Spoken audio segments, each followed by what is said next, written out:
listening while I was driving, and I have no fucking idea what that was. But just off listening and looking at the visuals, it seems kind of useless. I don't want to be ridiculous. Save the Cat's a rough one. Hang on one second. Reactive. I tried using Reactive to make it easier to show everything, but I'm realizing now it's have my big face on. This is terrible. One second. Let me fix this. One sec. Let me make sure I can solve this problem before it becomes a big issue. Yeah, I'm gonna try to have both your stream and my stream on like two different tabs, so I can like check them. In case, good call. Yeah. In case you want to communicate something that on your end that I don't see. 100% good idea. Does this fix it? Oh, cool. Oh, that's just giant. 1 second. Okay, cool. I got this working. Cool. So Reactive actually works now. This is good. Nice. Cool. So I can now. It's so. I have an extra icon here. It's pretty great. Right, anyway, sweet. Yeah, it all works out. So let me make sure I get myself in gear here. All my stuff is up, and also I have paused supers on my end. But I'm thinking like we can go through a discussion or points, and then like let a few supers play on my end, and I can communicate them. Worst case to you, or if you can play my stream on your stream, whatever it might be, as needed, just to discuss that, and vice versa. If you get a super that's relevant or interesting. Yeah. Sounds great. But I guess we can, since I just started my stream, I'll just introduce the topic. Go for it. Yeah, welcome everyone to another stream. As always, I'm joined by my co-host Jan, and along with a special guest, Anthony. I never actually pronounce your name. It's a tough one. It's I'll just tell you, my last name is pronounced Gramulia. Gramulia. Okay. Yeah. It's one of those weird Italian sounds where it's like. Okay, it is Italian. Okay. Right. Yeah. It's funny. The only person online who's ever pronounced it right the first time was Beckett from Cope and Seed, and that's the only person who ever got it right.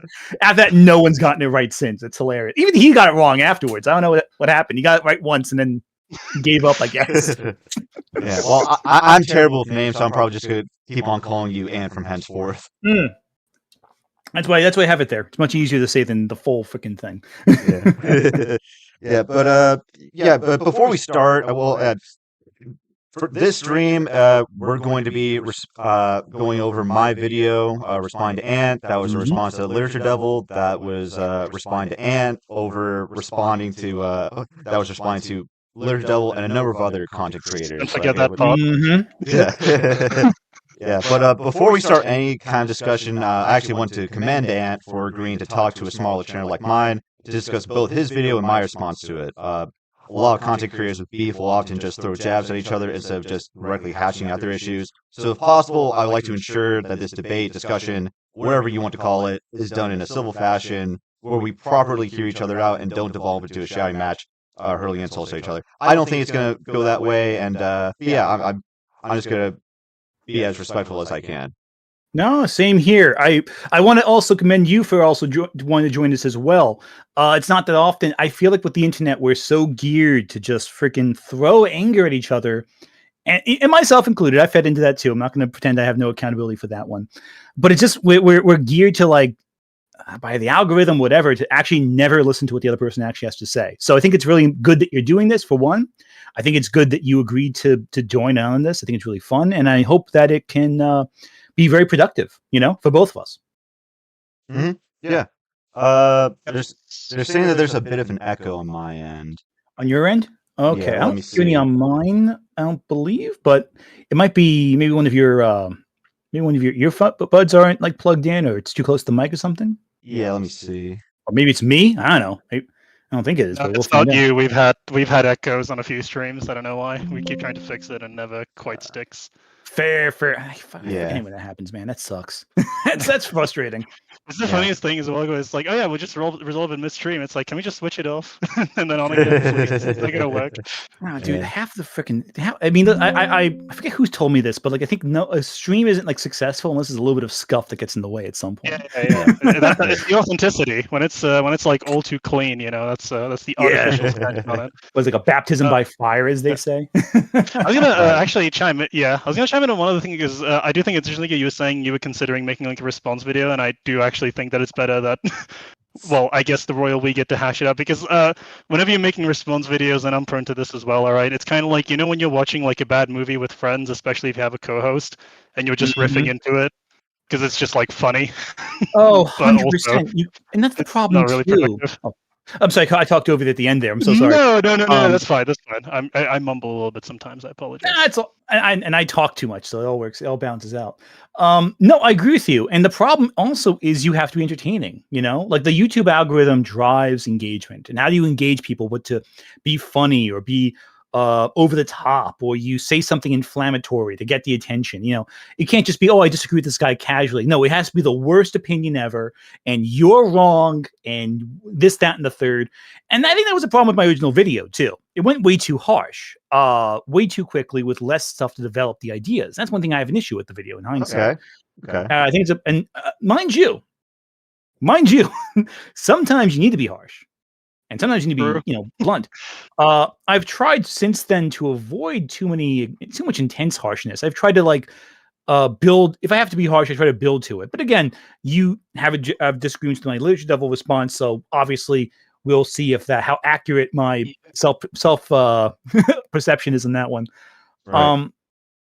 But I think it's important to avoid being too venomous with these discussions. Yeah, of course, in dialogue. For sure.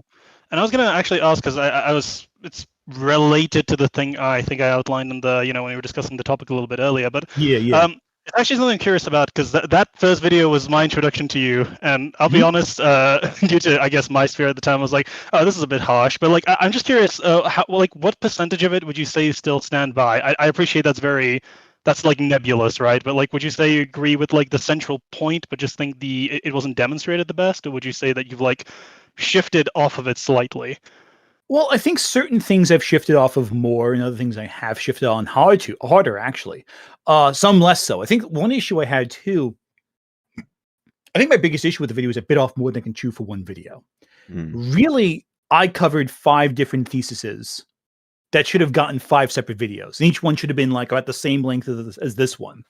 And that's clear right in the clips, isn't it? Like the clips are like fragments that and as I said, my literature devil response, I cut the clips way too short. I didn't let any of them have time to breathe or give them the context they deserve to examine what they were saying. And as a result, it resulted in something being ineffective. It was a very ineffective tactic used and I think later videos I've tried to I think I demonstrated this with the clip I used from my Grifters video. Give it the context it needs. Give it the depth and analysis it needs. The problem is that first video, it's too shallow. It covers the topics way too shallowly. And I think the problem with that is that it has a bunch of other cascading issues, doesn't it? On one hand, you don't explore the topic enough. So someone who's not already, let's say the Shadiversity video clip of him complaining about Princess Peach wearing pants, right? That's a good example. If you've seen the Jack Saint response, if you've been plugged in the conversation, then watching that triggers, oh, I know that from this other part of the discourse. And I can assume you're referring to the conversation around that video when Jack Saint talked about it, or this, that, and the third. And that is weak on my part, because what I'm doing is I'm saying, oh, no, reference someone else, what someone else said for my argument. They're not really providing you an argument. That's the issue with the video. I'm telling you basically in shallow points, no, this person said something, but I'm not saying something. And the irony of it was I used short clips because I didn't want to rely on these clips as a crutch for my argument. But in actuality, by making them so short, my argument laid more heavily on those clips. It was more of a crutch because I was basically using audio-visual shorthand to tell you, oh, look at this other thing that I'm not actually saying on screen right now. That was the big weakness that I have in hindsight. And it's something I've tried to work on ever since, just to varying extents. Sometimes I give too much detail. Sometimes I give too little detail. And that's just the nature of communicating online, right. Which is unfortunate. Yeah. Well, I would say like this is a good starting point. Like you're much more like self-reflective of your video and more open to criticizing it than I originally thought. Like you were criticizing it in your original video, of course, but that was like one of the points I wanted to raise eventually, like bring up eventually. But I guess this is a good time to bring up the baselines for this whole debate / discussion. Like we were discussing it earlier, like what the baseline should be, like how should we go about it, like just respond to your video or to my video, like going over your video point by point in a linear fashion, or Jan said that he had some like a list of questions he wanted to ask you before we started. Just Oh like, yeah, 100%. yeah. And Kino, you're also welcome to answer those questions too, so we have an idea of what we both think on those. Oh yeah, of course. You know, that way I know what you're thinking, and you know what I'm thinking. And if you disagree, or if I disagree, I would be welcome to discuss that as well. I'm gonna let a few super chats play just before we get started, just to give some let the initial questions go, so we can get some good super chats regarding the specifics that we talk about as we go. If that's all right with you. Yeah, of course.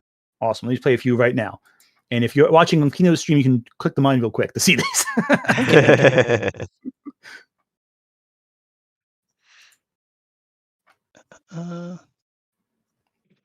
By the way, Crimes messaged me, if you remember. Noah, yeah, Crimes New Roman. Sorry, we were talking to each other. Yeah, we're like friends.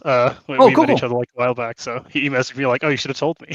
You were doing a stream. Super chats are playing. Just 1 second. Sorry. Yeah, sorry. It's all good. I'm not discussing the stuff with Sai and me right now. That's another day. I can't. I'm tired of talking about that. Sorry. All right.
You're like, okay, that's weird, but also I wouldn't be like saying, oh, well, you're wrong. There's not a car in that shot, right? That wouldn't be my response. My response would be why it matters. And if they said, oh, it broke my immersion, I think that speaks to like some sort of subjective qualia on their end that I don't think I can really argue with. And the heart of the criticism is still valid, right? Like it is still a problem they pointed out. How much it matters is down to the person, but the fact of the matter, this problem remains. And so I would really, and again, this is where like having you here is useful now with retrospect, because my impression from that video was very much, because you referenced it even like the Patrick Willems video way back when, right? When it's like, oh, you shouldn't complain about plot holes or like, these relative minor issues because they don't matter. And my immediate like gut reaction when someone says something like that is like, well, you don't get to tell me that, right? What matters to me is up to me, right? So I just wonder where you stand on that, and Jack as well. There's a few points you brought up there. I'm going to address all that I think. If I don't answer part of your question, just poke me and I'll make sure I get it. I'll make sure I answer that as well. The first part with minor details personally, I think plot and I think technical elements, they're all components of storytelling, right? So like any component, it can either be a nitpick to point out, or it could be like a deal breaker, depending on what it is, I think for me, the two big things are the intentionality of a scene and the immersion in a scene. Those are, to me, the two big things. So that is to say, what are the storyteller, in this case, storyteller, if it's a book, it could be a writer, if it's if a film, it could be director, actors, set design, or whatever. If it's a play, even more. you kind of go, okay, what is the intentionality behind every choice in this moment? And does this mistake take away from it? And if so, how much? So, use the example of the car in Lord of the Rings. I'm not even sure where that car is. I don't think I've ever seen the car because I'm so caught up in everything else. But I've also seen movies where there is like a coffee cup on the background of a medieval set, and like, oh yes, I guess Starbucks exists in like Westeros or whatever. That's right. Yeah, that was the big one. Yeah, I remember that one. Big one. Yeah. So you think like, okay, is this distracting me? Is this catching me? Is this taking me away from the story? You know, and if so, like, what is, you know, how long am I able to look past it? And I think for me, it depends, a case by case basis. I think, let's say the car in the background that's hidden behind a bush, if you can just barely see it in some frames, I may roll my eyes a little bit if you say that's the biggest complaint you have about the movie. You know, maybe I won't roll my eyes. Maybe it is the only complaint in the movie because everything else is so great. You know? Yeah, Lord of the Rings is possible. Yeah, for sure. Yeah, Lord of the Rings, that's like you barely notice it. But if it was a big flub, and for me, I think a big flub that I think is consistent, that I always roll my eyes at, is whenever you're watching a movie and someone jumps into the water or comes out of like a wet scene and comes out like 5 seconds totally dry. I always like roll my eyes going, oh yeah, you really dried off fast, didn't you? You know, like hair perfectly groomed again, you know, whatever. You're like, oh yeah, sure. Okay. Hollywood. And that may be enough to make you think, oh, this is stupid. I can't get back into it. Most often I'm like, okay, I can move past this. What's the intention of the scene? Does it really matter? You know? So again, case by case basis, and like you said to yourself, individual. You know, it's all based on what you specifically perceive. Yeah. To use the Willems video though, because I think that's a very interesting topic too, because that's one where my perspective has really shifted. I don't think really, but significantly enough. Yeah.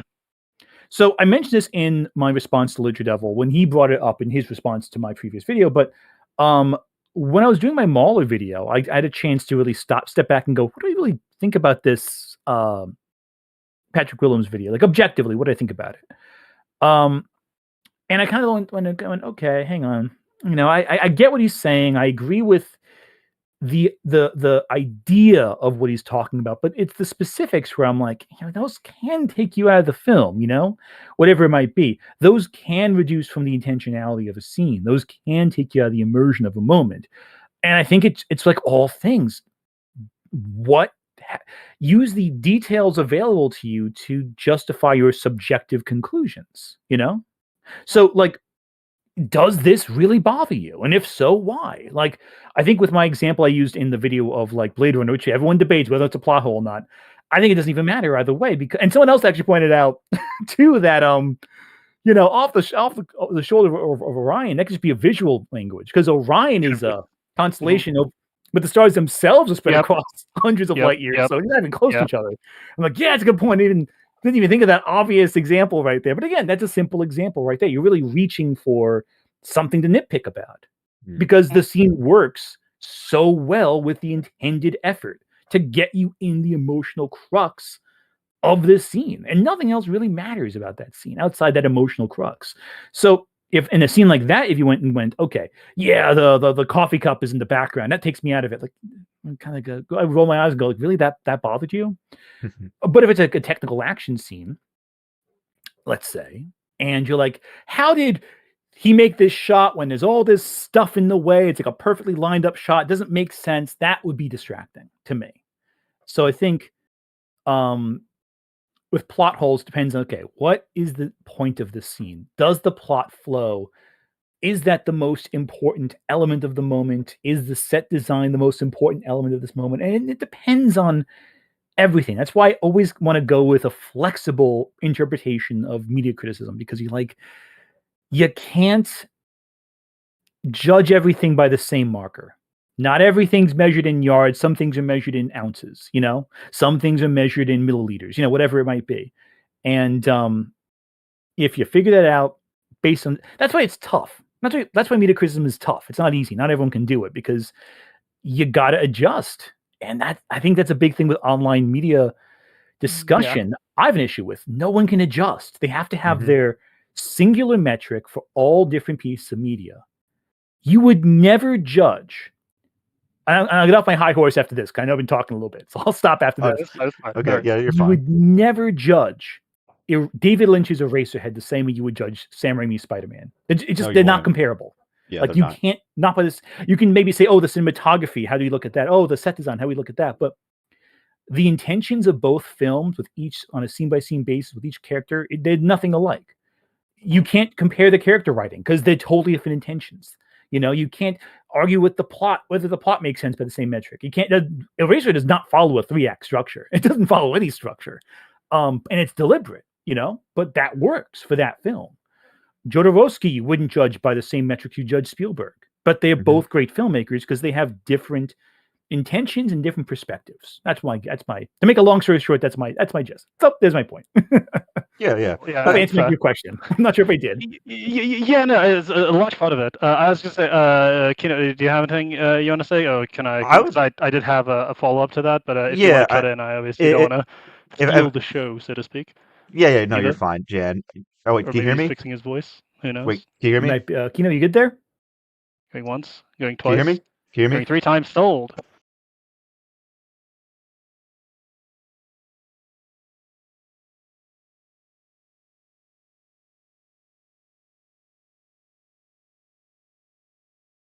I completely agree with you. Like, I wouldn't compare Puss in Boots: The Last Wish to The Seventh Seal, right? That'd be silly.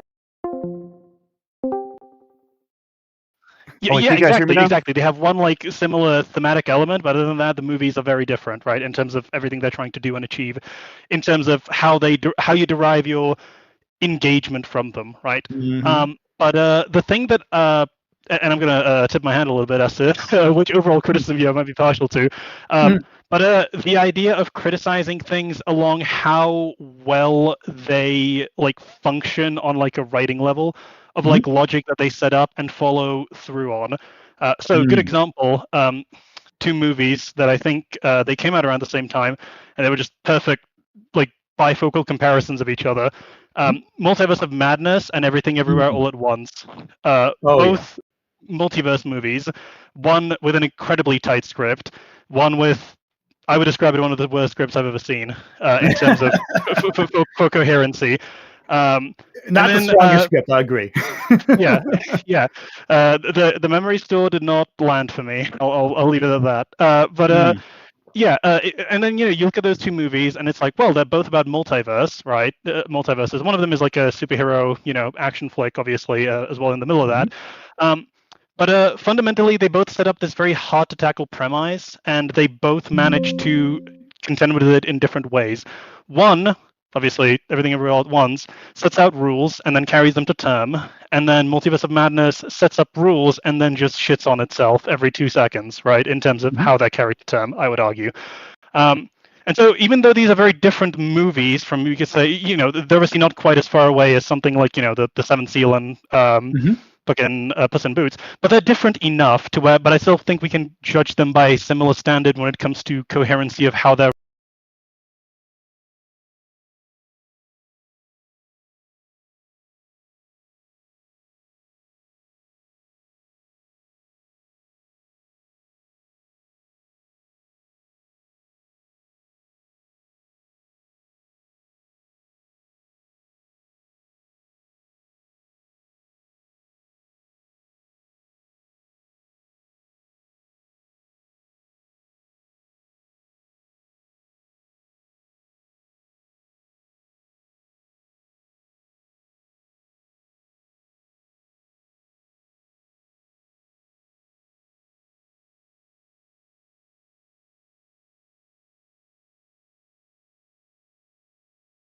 performances in one of the worst Marvel films. It's incredible how much he tried and how miserable that film is. How unrewarded he was for all his efforts. Listen, I was rooting for Thor in that one. He's acting his heart out with nothing. He has nothing to work with, and he's so good. Yep. But yeah, I agree. I agree with you so far. I think I was actually let me finish. Before I cut you off. Shit. Hello. As we speak. But I have counted how many times we doxed Kino by accident in this video. I'm sorry. Hello, can you guys hear me now? Can you guys hear me now? Hello. Hello. Yes, You're we good. You're can hear good. you. You know. Yeah, All we can right. hear you. We All can right. hear Yeah, you. I don't know what. Yeah, sorry. I didn't know what's going on there. Like, I was actually wanting to chime in because, Mhm. and I actually thought you gave a pretty agreeable answer. Thank you. Yeah. And don't worry about being too long. Like, I thought it was like perfectly worded. Because I would say my primary issue when it comes to like finding faults in a film is whether or not it breaks my suspension of disbelief, Mm. which is a pretty a pretty broad answer because there's so many things that can break suspension of disbelief, right? Mhm. But like in terms of like nitpicks, yeah, I agree. Like certain small things, like that being your major gripe in calling a film bad, I would say that's unreasonable. Like for example, like the final season of Game of Thrones, like Mm. people at the time pointed out like the that one plastic water bottle in the background, and they were like, "Oh, this is how much this season sucks." Well, yeah, that is like a criticism that can be levied at the show, but really, what's the major reason everyone hates the last season of Game of Thrones? Oh, I can think of a It's the bunch. payoffs. Yeah, it's the writing Oh, primarily. Yeah, yeah. it there was so much set up with the prior seasons. There was so much like there was such great writing on display with characters making smart decisions, and now they're just making dumb decisions. Oh, So yeah. if there's like a decline in that sort of quality, that's what I feel is worth commenting on. And yeah, when it comes to nitpicks, like if there are like few nitpicks, I would say the argument to call that film bad outright is lessened, like objectively bad is lessened. But if you compile all of the nitpicks one by one, like and it piles up, then I would say you have more of a case. Agreed, agreed. And I think also there is a degree of consistency that needs to be done with criticism in general. I know we were discussing you wouldn't compare Eraserhead to Spider-Man, but we would compare Multiverse of Madness to Everything Ever All at Once, Hmm. using the example we just but I think one thing I think I've noticed a lot with media criticism is that we tend to be harsher towards certain works, but ignore when the same thing happens in older works. I think there's like the opposite of a recency bias in Yeah. media discussion. I think, and again, a lot of that has to do with the fact that a lot of older films they've sat with us longer. Whatever things that you might have seen back in 1985, if you were alive then and watched it, they wouldn't be as jarring as they are in 2025. Because you've seen it enough times. Hmm. I think an example of that is how in one thing that comes to mind for me, and this is really stupid. Um, the original Halloween, the John Carpenter one of the greatest horror films in my opinion of all time. Hmm. They are barely any like yellow orange leaves. Uh-huh. It's the whole. It looks like it was shot in the summer, and it looks like it was shot in the summer. There's like Yeah. one scene, like one shot where you see a bunch of leaves on the ground, and like everything else, it's green trees, green. It looks like I think it's like even like a palm tree in one shot, or some like warm weather tree somewhere. I forget exactly what it was. I have to double check to see what I'm talking about exactly. When But Loomis is at the graveyard, there's some there trees, we go. yeah, it's I think at night it passes well enough, but yeah, during the day, absolutely, I agree. Oh yeah, and that's the thing right there. Does this impact you? Because the movie's Halloween, it should look like the fall. Yeah. But no one really cares. No one really. Mhm. No, Yeah. people. Not no one. That's not the right phrase. Some people do care, but like the vast majority of people, because the second half is so effective, like you said, at night, and because it's dark, you're not really seeing the trees at the dark time. You totally buy into the conceit of the scene. Your immersion is totally restored because you're so caught up in what's happening on a shot-to-shot basis, and so much of it is indoors. So I think there's like a degree where that we forgive that because we're used to it. We know it's coming. But if you had that same thing happen today, there's so many Halloween themed movies that also was shot in the summer. And if you go on like the horror subreddit or something like that, you're always going to see someone going, "I can't believe this movie doesn't look like Halloween at all." What they film in Yeah. the summer? Like, what is this? They're sweating in their sweaters. They look sick to the, they look miserable. And we're so much more nitpicky, even if it's only a couple shots like that, if it's a movie that came out today, I think. Yeah. Yeah. Yeah. Well, oh, Go ahead, Jen. You go. Oh no, you go. I'll go after. Okay. That's Okay. okay. Yeah. Well, before like we began this discussion, I saw that you were going over my channel briefly. Like, You said that you saw my Birdman videos, but I was wondering if you Yeah. saw my video responding to like a Nerdrotic, Ben Shapiro, and Film Threat over their takes on one after another, because that's a film I really enjoyed, but a Hmm. lot of people who would, I guess, be in sort of my similar sphere, Hmm. in terms of like a film commentary. I think it's like a bit arbitrary, but like I was kind of surprised a bit over the amount of people that said that the film sucked when I thought it was like brilliant. I think Yeah. it's a common opinion. It's funny too. Okay, so I want to actually, I want to go to confession. Priest Kino, would you mind blessing this confessional before I say my You were terrible blessed, my son. confession? You Okay, were blessed, my thank son. you, thank you, thank you. I have not seen One Battle After Another yet. Oh no. I know, Okay. I know, That's I know, I uh, know. I have to do five Hail Marys now, I guess, imminent death but immediately. I haven't done it yet. I want to. I do want to. The problem is my son was born around the same time that came out, Oh Oh, like no. shortly before it came out. And so like every day we were like, okay, I can't go. Well, actually, let me rephrase it. My son was born after it came out, but the weeks leading up to it, we kept thinking, okay, at any moment now, you may go into labor and we're going to be in the theater and you're going to go into labor in the middle of this long ass movie. And we're going to be like, oh, frick, we paid $20 each for each ticket. We got to leave now. Come on. So I I just didn't. I end up not. I was gonna say, you know what? So much time passed. I'll wait for it to hit streaming. I don't know if it hit streaming yet. It should have hit streaming by this point, I think. But I'm not. I haven't I checked. don't Uh, think so. yeah, I It don't Oh, might think it have so done hasn't. either. though because apparently it underperformed at the box office, so that tends to Mm, accelerate that usually. So which is yeah, Yeah. unfortunate, but I always hate when that happens, but it always happens with like films that aren't like part of a brand nowadays. Everyone just waits for streaming. It sucks, but you Yeah. know, if theaters were actually freaking cheaper, maybe people would go to different movies. But I don't know. That's crazy talk. I know. yeah, If tickets were like $10 opposed to $20, more people would go to the theater more regularly, I think. But what do I know? Yeah, maybe. but the point I was trying to make with that is that a certain amount of critics seem to be genre locked and Mm, primarily blockbusters. So mm, when they interact with like certain like more indie type films, uh, they they they I find that they're a bit more dismissive, and their criticism doesn't really doesn't really land with me, because Jan and I, when we were watching like a Film Threat, for instance, like they were saying stuff like, Even these when are I was bad. losing my fucking mind. Yeah, I remember that. Yeah, Sorry, carry on.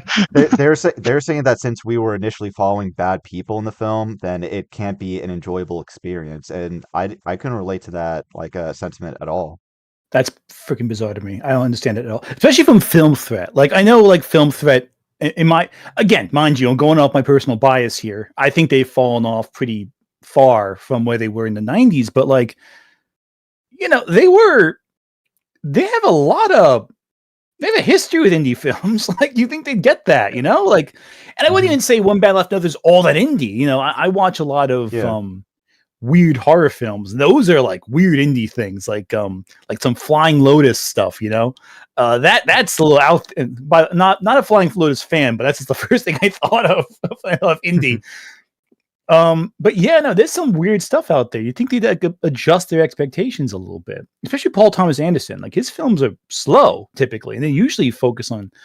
Like I was just watching the other day, other couple months back. I was showing my spouse. I was showing her the Master, which is a great movie, an Yeah, yeah. absolutely fantastic film. Same director, And Paul Thomas Anderson. Yeah. yeah, Paul Thomas Anderson, same director. Very different style. And that film is very slow paced, and the characters are all terrible people. Like I think Amy Adams is one of the scariest performances of her career. I think in that one, and Philip Seymour Hoffman, just amazing. Um, everyone in that movie is terrible. They're all horrible. Yeah. So I'm like, why would you even? I was using the example before the stream started with my chat. I was looking at the heroes, not the hero's journey. That fits that too. But I was looking at the Save the Cat structure, which Literature Devil references in his video too. Hmm. Which is a very standard structure to make a presentable story. But one movie that fits it, interestingly enough, is the movie Fargo. Hmm. But the funny thing about Fargo is that the protagonist, the hero, quote unquote, of that film is actually in the structure of the script the antagonist. because you're introduced to all the bad guys. You follow them for like a half hour of the film, and then you get introduced to Marge, who's like the pregnant cop who solves the mystery. Who figures everything out. Mm-hmm. She structurally is the villain of the story because the heroes are the bad guys. You know, yeah, I can agree with that.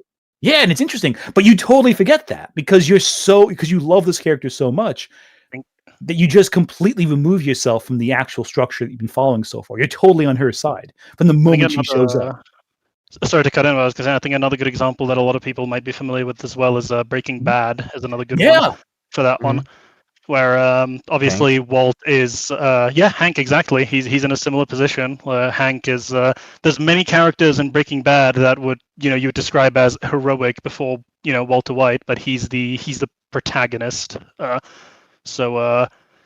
one absolutely does not follow and it's the thing, sometimes the lines get blurred, right? Because it's like, oh, does it follow the conventional structure, like kind of initially? It's like, no, sure, but like it over time definitely changes, right? Which is one thing I was going to touch at that you pointed out that I think is quite fair, and it's I just think it's a little, to use my generational terms, cringe whenever people go like, oh, this movie is bad because it doesn't follow the 3-act structure. There's not a rise and climax, no resolution. It's non-conventional. It's like no, that's not a good criticism. It's that's like I would just that's kind of circling it back to like my initial question is like what I would define as bad criticism is just criticism that isn't. It's not useful in the sense of like this doesn't follow a thing. It's like, well, hold on, that doesn't by itself mean anything unless you've qualified, this doesn't follow the thing and it's bad, and explained why it's bad. It in fact actually doesn't mean anything if you tell me that, because all I know is like, oh, I should avoid not doing 3-act structures. Well, what about all these brilliant films that don't do that, right? And it's quite. I think it's a pushback against. Take a blast of the past to the Nexus event, all right, of The Last Jedi. Movie. Oh God, The Last Jedi, a generation. All right, let me say this right now. I think The Last Jedi is a decent enough, fine movie. I think it's all right. And I've said this before, man. People don't like that. Whatever, I don't care. The fact that this one movie broke so much of film criticism on the internet is hilarious to me. It's so funny. I wouldn't even say broke. I would just say like re-changed the landscape, because before that movie it was depending how keyed you were, and if you were like a casual, so to speak, normie, right, you'd probably be like, oh yeah, I know nostalgia critic, I know film criticism, right, and shit like that. Yeah, of course, yeah. I know to criticize a movie. Yeah, I watch CinemaSins every now and again, and that would be like your gateway. After that, it's like it was an unprecedented like breeding ground for conversation. I think the movie's fucking terrible, but I will say, if someone told me that's the one that they prefer between the three, I would actually understand more so than the other two why someone might tell me they like The Last Jedi, because I think it's more understandable to me.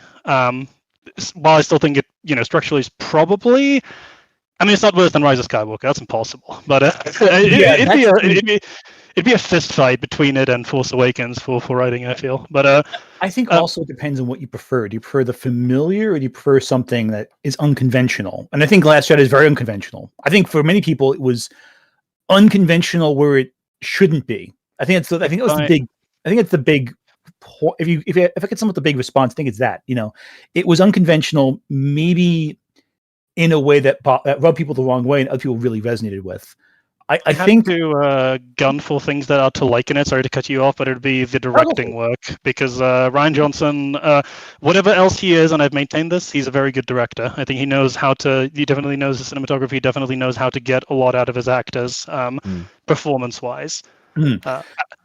I think if we look at like Glass Onion and Knives, I think especially Knives Out recently, you can see he knows to play with structure quite well. But both of those movies are structured in a way that is, again, like an Agatha Christie novel, but in a way that really plays with the structure of the screenplay in a way I think is really fascinating. But that's how all of his movies are. Like, remember I took an undergrad class in screenwriting, and one of the scripts we had to read was Brick. Was Rian Johnson's Brick.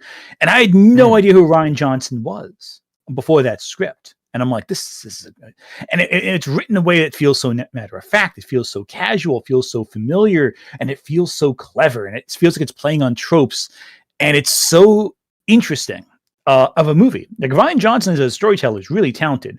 I just think that he took his sensibilities that he would take for Looper or take for Knives Out and brought it to Star Wars. And I think people just weren't ready for the marriage of those two things. Yeah, because to continue on with, the point of me bringing that movie up is I think that movie, I don't know whether you would say it started the trend because, Last Jedi made a fuck ton of money. People, people don't give the devil its due, even in my side of the fence, I feel. That movie was incredibly successful financially. They almost make almost like $2 billion. Like, I know it's short of like $2 billion. Yeah. It's pretty close. That's a lot of money. Yeah, and of course, the argument from my preference to be, well, yeah, but look where we are now, outing wise, with like Andor as the shining bastion of goodness, and all backwards everything else. But you don't have to preach to the choir in that one. I'm not exactly a Disney shill, as people have said about me before. I know, I've noticed this because I did some research for this. Yeah, sorry, go ahead. Yeah, a lot of people aren't Disney shills, apparently. Especially like Oscar Isaac, who came out and said that he's not going to work with Disney apparently anymore. Oh yeah, I can't exactly blame him either. No actor, I think, has been John Boyega too. I mean, Oscar Isaac was repeatedly undercut by Disney, in multiple franchises. I think anyway. I think Disney really took advantage of Oscar Isaac without realizing what talent they had right there in their hands. Multiple times. Yeah, and then. At that point in the tale of Last Jedi comes out, and then circumstantially, I would almost say there were quite a few movies that succeeded, either trying to, I would say, replicate its, so to speak, success financially, or like just trying to copy the sort of idea of, okay, yeah, we'll do something different, we'll do something big, something bold, right? And then they fuck it up. And I think because the ecosystem was so heavily influenced by Last Jedi, I think it absolutely gave rise to a lot of people whose understanding was. They realize, okay, they did this thing, this subversion, this subversive element, right, for the story, for the classical story structure as they understand it, and then that must be bad then, and everything else is bad, and it's had rippling effects down to, you have people calling things like God of War Ragnarok. Don't know if you've played it. Fantastic story in a game. And one of my favorite versions of Thor, I might add. I love that version of Thor. Yeah, I like it a lot. And people will look at that and be like, oh, this doesn't do classical, storytelling in a certain sense, even though it absolutely does in a lot of ways. But there's some subversive elements of it, like what happens with, not to spoil too much, it's been a long enough time. What happens with a particular dog at a particular time would be one such example, right? I know exactly what you're talking about. Yeah, and so I do think that it's you are right in a certain sense about the aspect of like media literacy, so to speak, where like it's important to understand that convention doesn't breed. It can breed success if you do it well, but there's also value in trying to do things unconventionally and succeeding. But then my rejoinder to that would be, I think too many people sometimes try to do it unconventionally, and at the end of the day, if you aim for the stars and miss, you'll end up worse off than the guy who aimed for the moon and landed. Right? Would be my sort of my way to describe it. I always think of the Picasso, and this is how I was taught Picasso back in the day. Picasso learned how to make a classical painting perfectly first, and then decided to fuck it up a little bit. It's that kind of mentality. You got to know how to build a house before you do something creative. Yeah. And here's the blunt truth. Most people are not Ryan Johnson. They are not as talented as Ryan Johnson. And I think it was a combination of two things, I'd say. I think Last Jedi is one of them. Yes. I think the other one is The Last of Us 2. I think... Yeah, in terms of the thing that broke criticism online, at least broke the minds of certain critics. And I generally like both Last of Us games. I think they both have a lot of good to them. I think the decision, though, to kill Joel so early in Last of Us 2, spoilers, by the way, for a game that's been spoiled for everyone. Literally everyone knows, it's twice now because of the TV show. So Exactly. The Joel in 1 was a very effective golfing technique that was done twice on home screens. But like I think like it from a story perspective, I get why they did that. It makes total sense from a story perspective why they did that. But it's like the Alien 3 solution, You spend all this time getting to love these characters and really care about them, and then they're killed in a way that's cruel at the beginning of the story, and it just puts a bad taste in your mouth, no matter how good the rest of it is. Like, and I think like a lot of the criticisms of The Last of Us 2 were based on homophobia. I think that's undeniable. I think a lot of it was they were with Abby. They were calling her trans to dismiss the story from like before the game came out. There was a lot of bigotry rooted in some of the feedback and some of the reaction. That's undeniable. Okay. But I think for general audiences, the big thing was you had this character who you loved, or at least deeply cared about, or projected yourself onto in some way. And early on, he's gone. And then you just have to go, okay, well, now we're within this miserable, sad world that perfectly communicates what it's trying to do. None of that is badly communicated to the audience. It's soul crushingly oppressive. But it's just, you're stuck in this miserable situation and you're just upset you lost someone who you liked. Look at the viewership for the show. How many people stopped watching the moment that Joel was killed? Because they loved this character. They became fans. Yeah. It's what got Neil Druckmann fired, apparently. Yeah. Yeah. It doesn't matter how good the rest of the show is. You just you lost your audience. And that's a case, and Abby's a great character. I think Abby, I think Abby being this very built, buff, physically terrifying character was lost in translation in the adaptation, but I don't want to body shame the actress for not being like 70 pounds of muscle heavier, but like you get the idea, that's whatever. But like none of it matters because you're disengaged. That's it. You lost your audience with that one decision. The big problem with Abby, in terms of Last of Us 2, from that perspective as well, of she kills Joel and then you play the Abby perspective. And it's like, man, that sets me so hard against this person already. I literally when that happened, as I was playing it, my immediate reaction was like, I don't want to fucking play this game. Like in more ways than one. You know what I mean? Yeah. It's not like it's a video game I like to reference a lot, but because you can build up a character to do something terrible and then be like understanding. Have you ever played Spec Ops: The Line, or are you familiar with it at all? Fantastic game. That's one of my go-tos for like that era of like shooters where I'm like, no, this is what I really wish Call of Duty was. If Call of Duty was like this. Excellent video game. Excellent video game. I played it in college. A friend of mine was like, no, you got to play this. I'm like, what is this? Like some dumb COD knockoff? No. Amazing. No. I wish it was that. Yeah. Yeah. So good. And but like Martin Walker in that game is by the end certainly a very unlikable character in a lot of ways. However, in a sense, number one, he's also you because you're the one who ultimately, had the decision to keep playing. And for two, you kind of understand why he made, like, if you review all of his decisions, it's like, man, I don't fucking know what I would do in that situation, with the information that I had at the time. And with Abby, if you just had it, okay, we can be doing the back and forth from the get-go. We play bit as Ellie, bit as Abby, and then we can climax the game with Abby killing Joel, and then we can do a part 3 because we'll actually have, the capital to do a part 3 or the interest. That could have worked a lot better. Fun fact, Specks of the Line, one of the main derivatives of Heart of Darkness, which I think will be relevant at some point. It will be. Yeah, I was going to say Spec Ops is another Heart of Darkness adaptation. So that'll be fun to discuss when we get to it, because that's going to be a whole thing. Oh, sorry, Kino, I feel like we've been talking over no, you're good, because I've been like messing around with my mic, like just trying to make sure I'm heard properly on my end. But yeah, I agree with Jan, there are a ton of personal issues I take with The Last of Us 2, but the big one is the fact that they kill off Joel so early and try to work backwards by showing us Abby, why Abby did it, instead of just starting out with that initially, at least. But it's so easy to have her kill Joel in the climax, because I feel as though they could have killed Tommy instead, and that drives Joel to go get revenge on Abby and the others, and then it could naturally develop into that being his own demise, that leading to his own demise, I should say.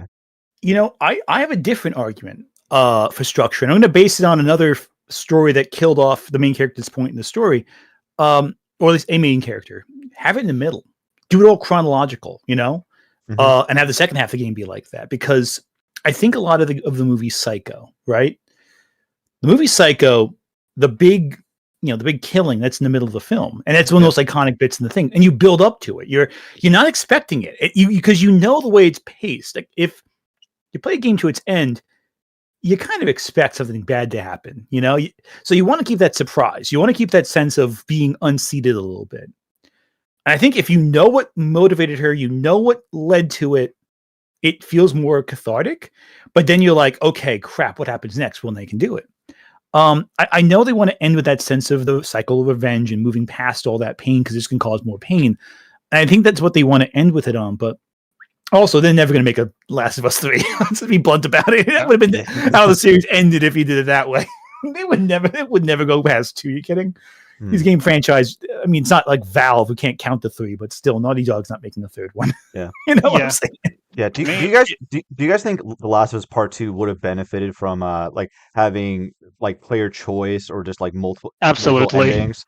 Like I think a lot would, yeah. I think most games would benefit from player choice. But I also get that it's harder to figure out. I feel like with Naughty Dog, they have their worlds so perfectly structured.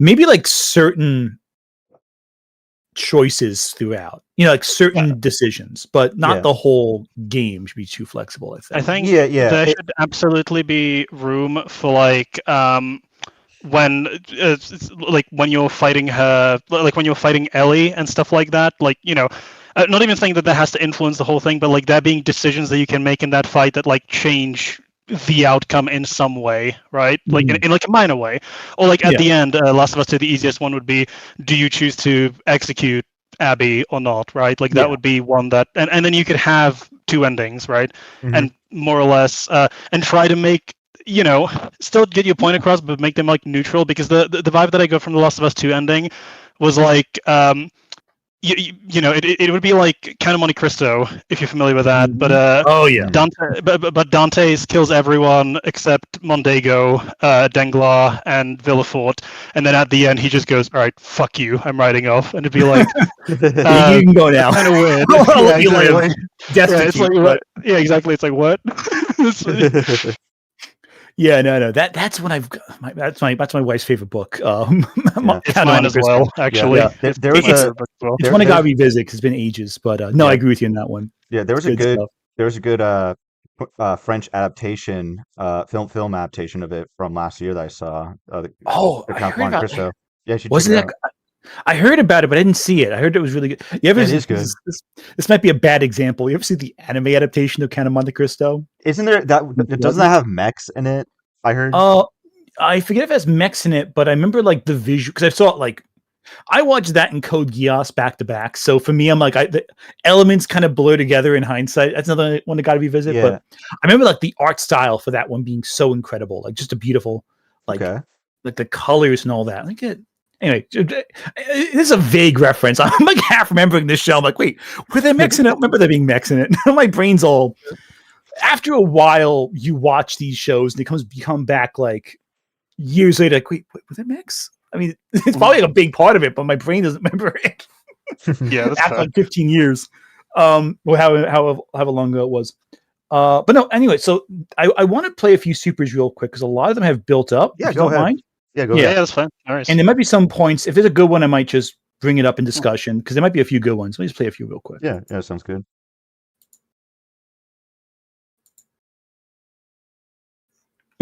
Nice name.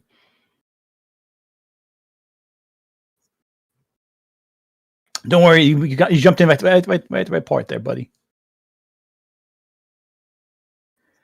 Oh, that's a good one right here. Mm-hmm. Yeah, that drives me nuts. I hate those plot holes there. That's a big one. Well, like inconsistencies, I should say. Thanks, bub.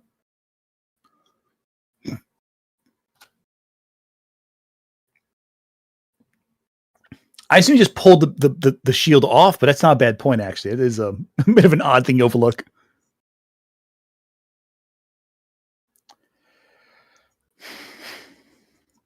Agreed.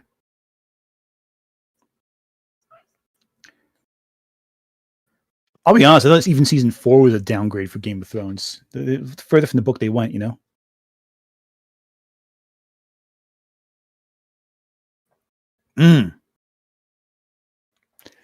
That's exciting. I'm happy about that. That's good. One Battle After Another's coming on streaming this Friday. All right, nice. That's good. Oh, Yeah. sick. Nice.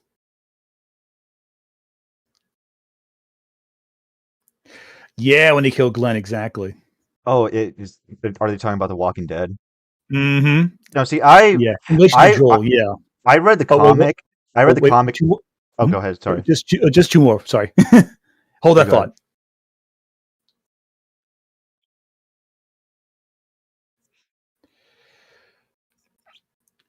100%. All the stuff with Last of Us 2, the minority discussion distracted from the actual structural issues. I agree. 100%.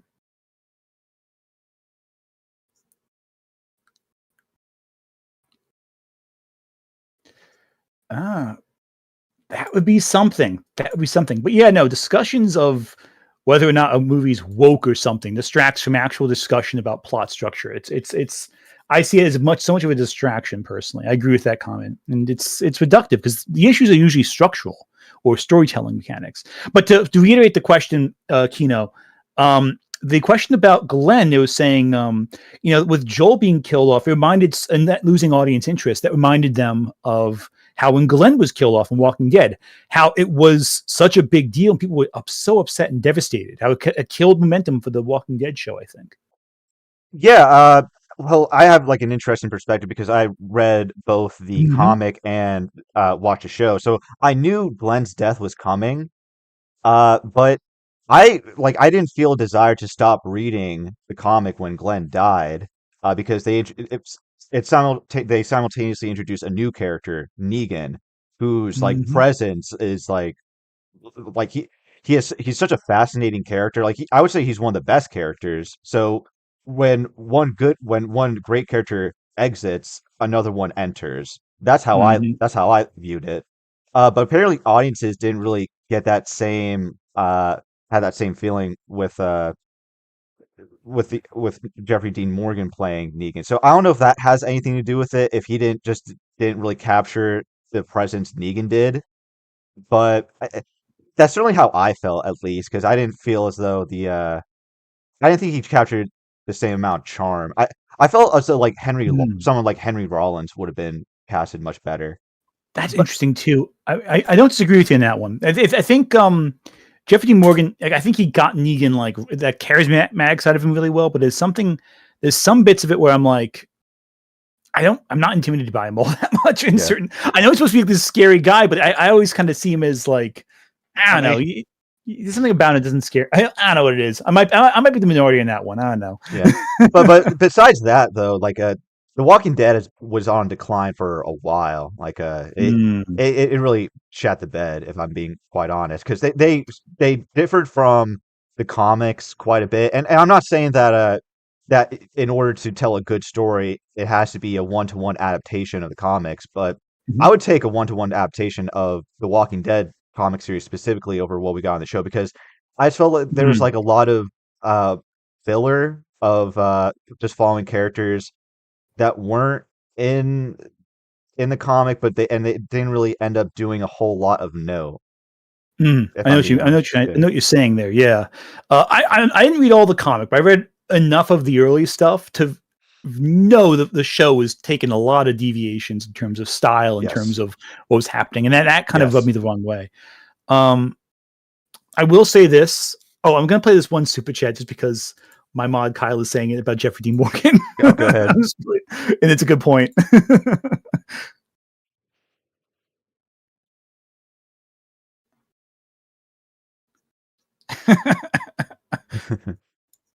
Yeah, accurate. If you've ever seen Supernatural, it ruined Jeffrey Dean Morgan forever. I agree.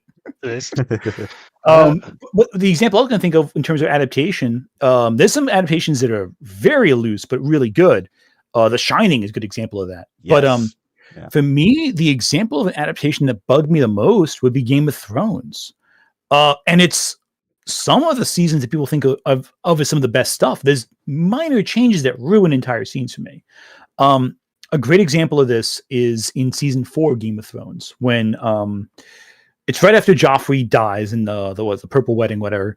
And there's the intimate scene between the Lannisters. I almost said Lancasters, like I had Shakespeare That's brain what rot. they're based on. It's Roll the Roses. House very Lancaster. similar. I just put a video out about Shakespeare, so my brain is still Shakespeare coded. It's terrible. Anyway, but the point is that scene in the book is purely consensual. It's a scene of two broken people coming together. In the show, it's not consensual. I agree. And it ruins the scene. It also doesn't really make sense for Jamie, because like at that point Jamie is getting character development, right? So I don't know what the fuck. It was weird.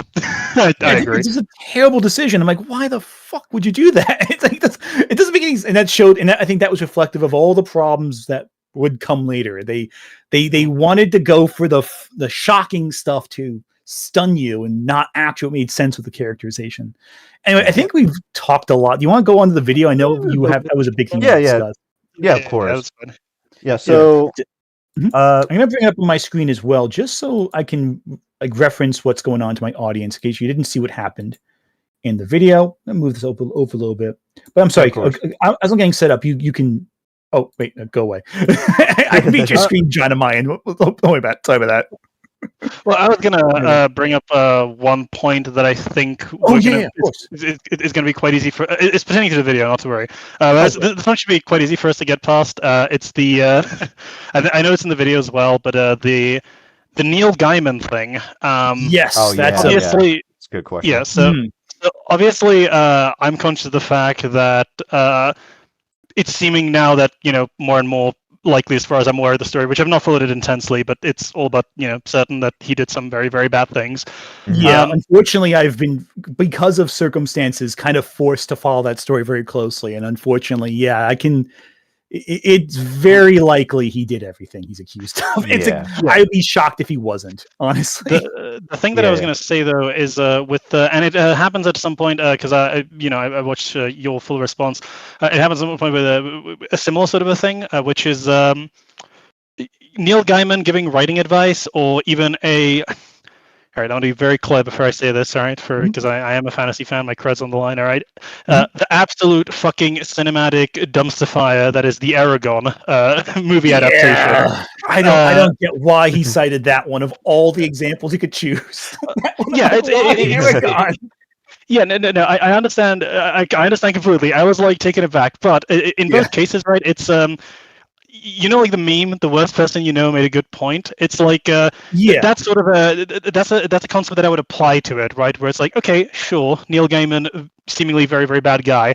However, unquestionably written some A+ material, right? So like, if he,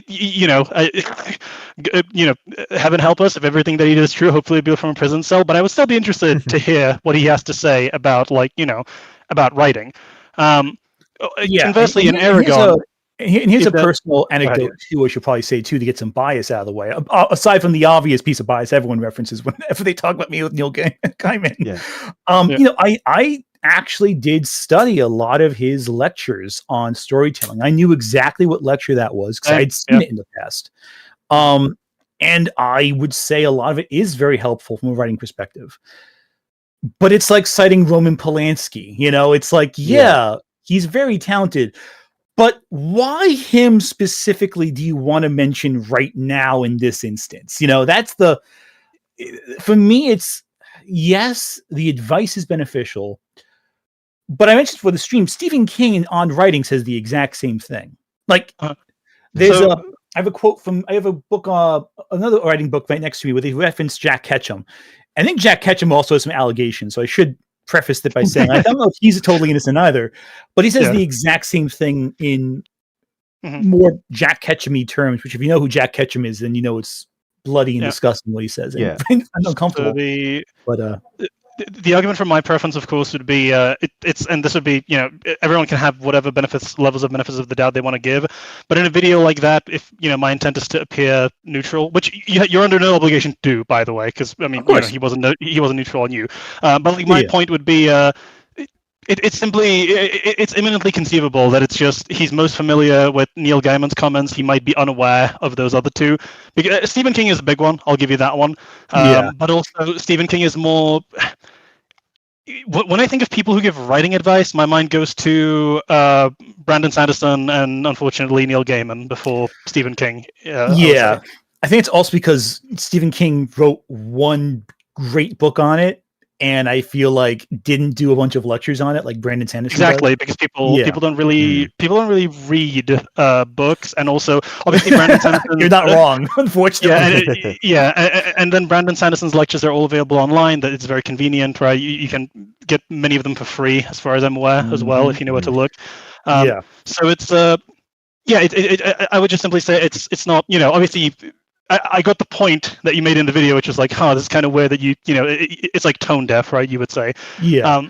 But the argument from my preference would be, okay, maybe it is, but then ultimately to the point, as far as the point's concerned, irrelevant, right? That'd be where I kind of adjudicate it. Yeah, it like in my response, I know I wanted to go over this in like a linear fashion, but since we're discussing it, of course, however you want to do it. my issue with that was more so you didn't really engage with like what Neil Gaiman was saying in that instance. You said, "Oh, you're referencing Neil Gaiman," and you kind of moved past it. I feel like you could have like addressed what he was saying a bit more. Like fuck Neil Gaiman, of course, but I felt as though like he like what he was saying like ties into Literature Devil's overall thesis.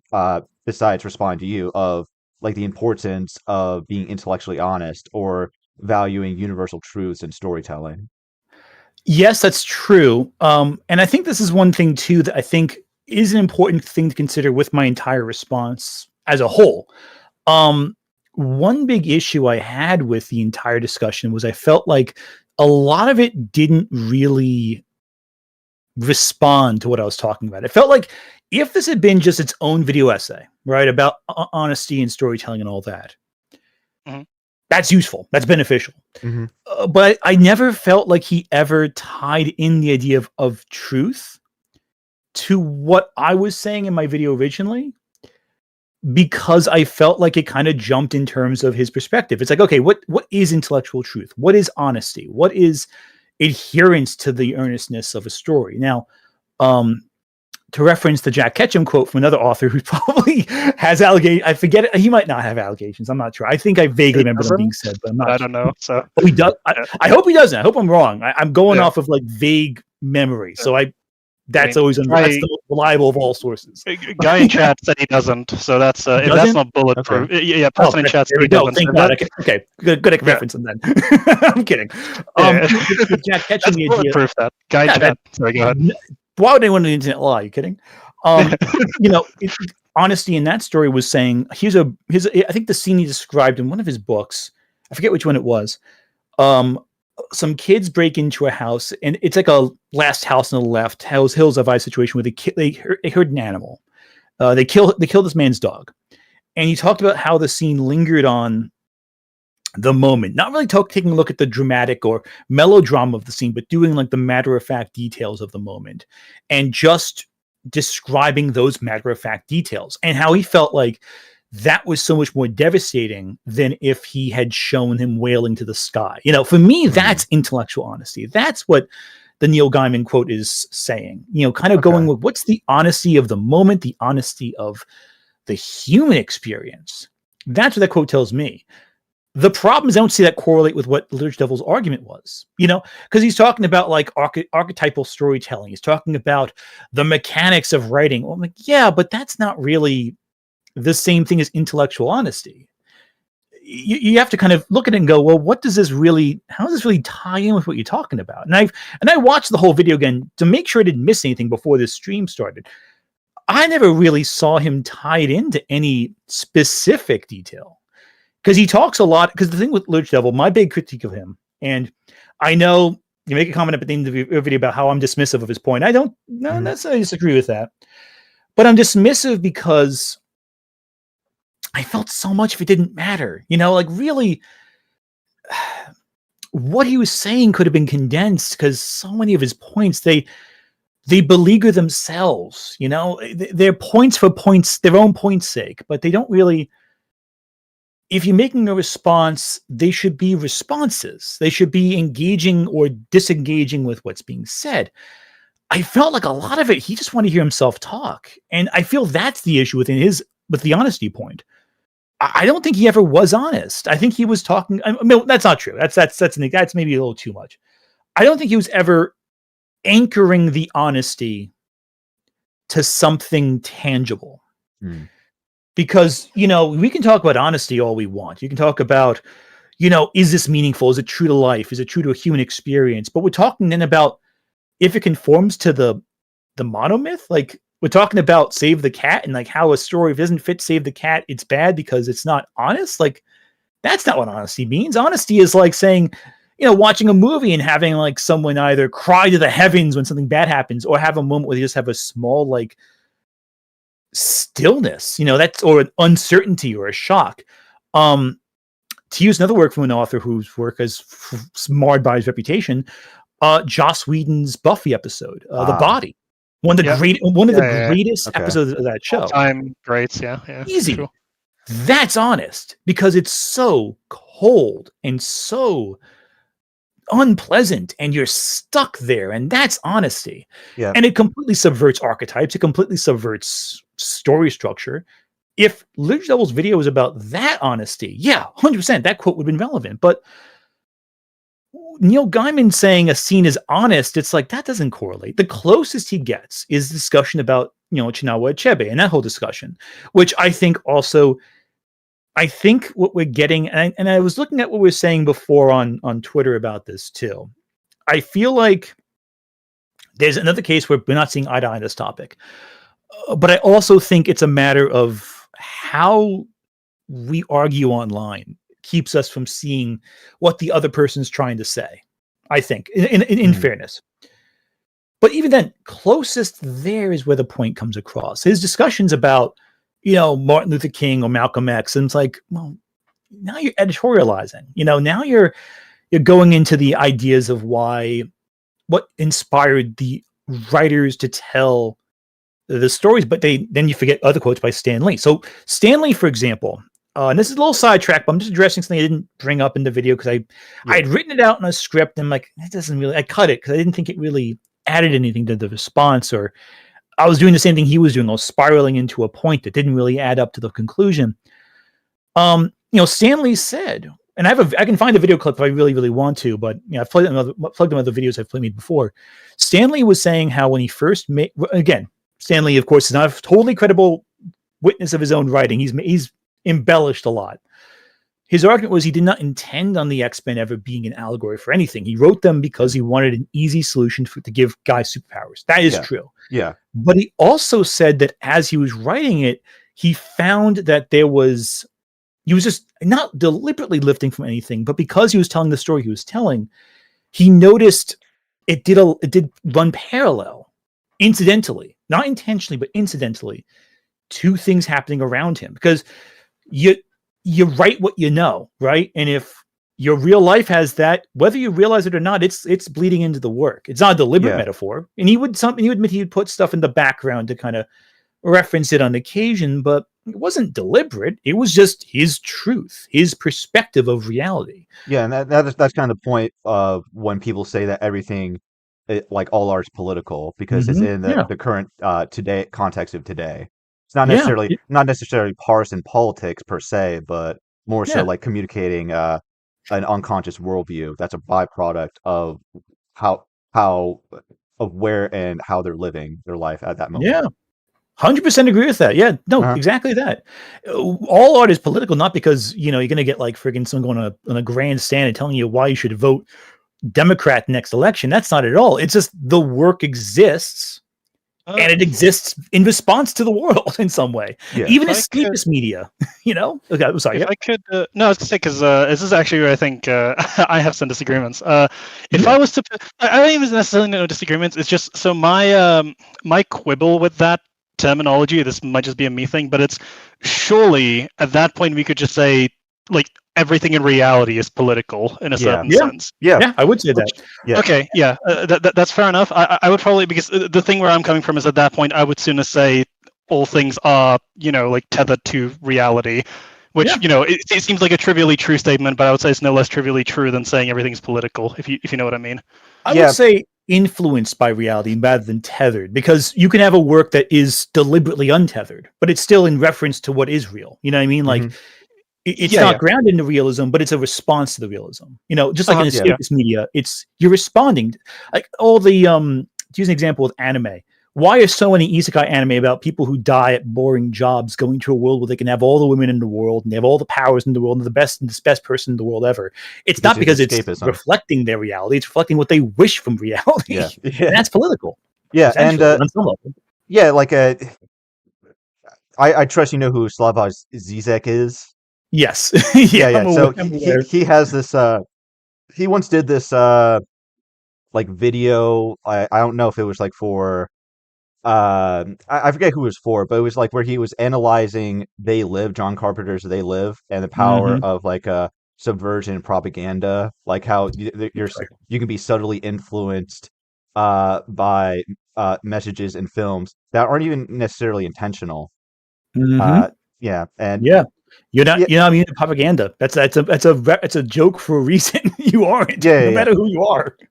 Yeah, but at the same time, like I feel like a lot of that opens the door to a lot of over analyzation.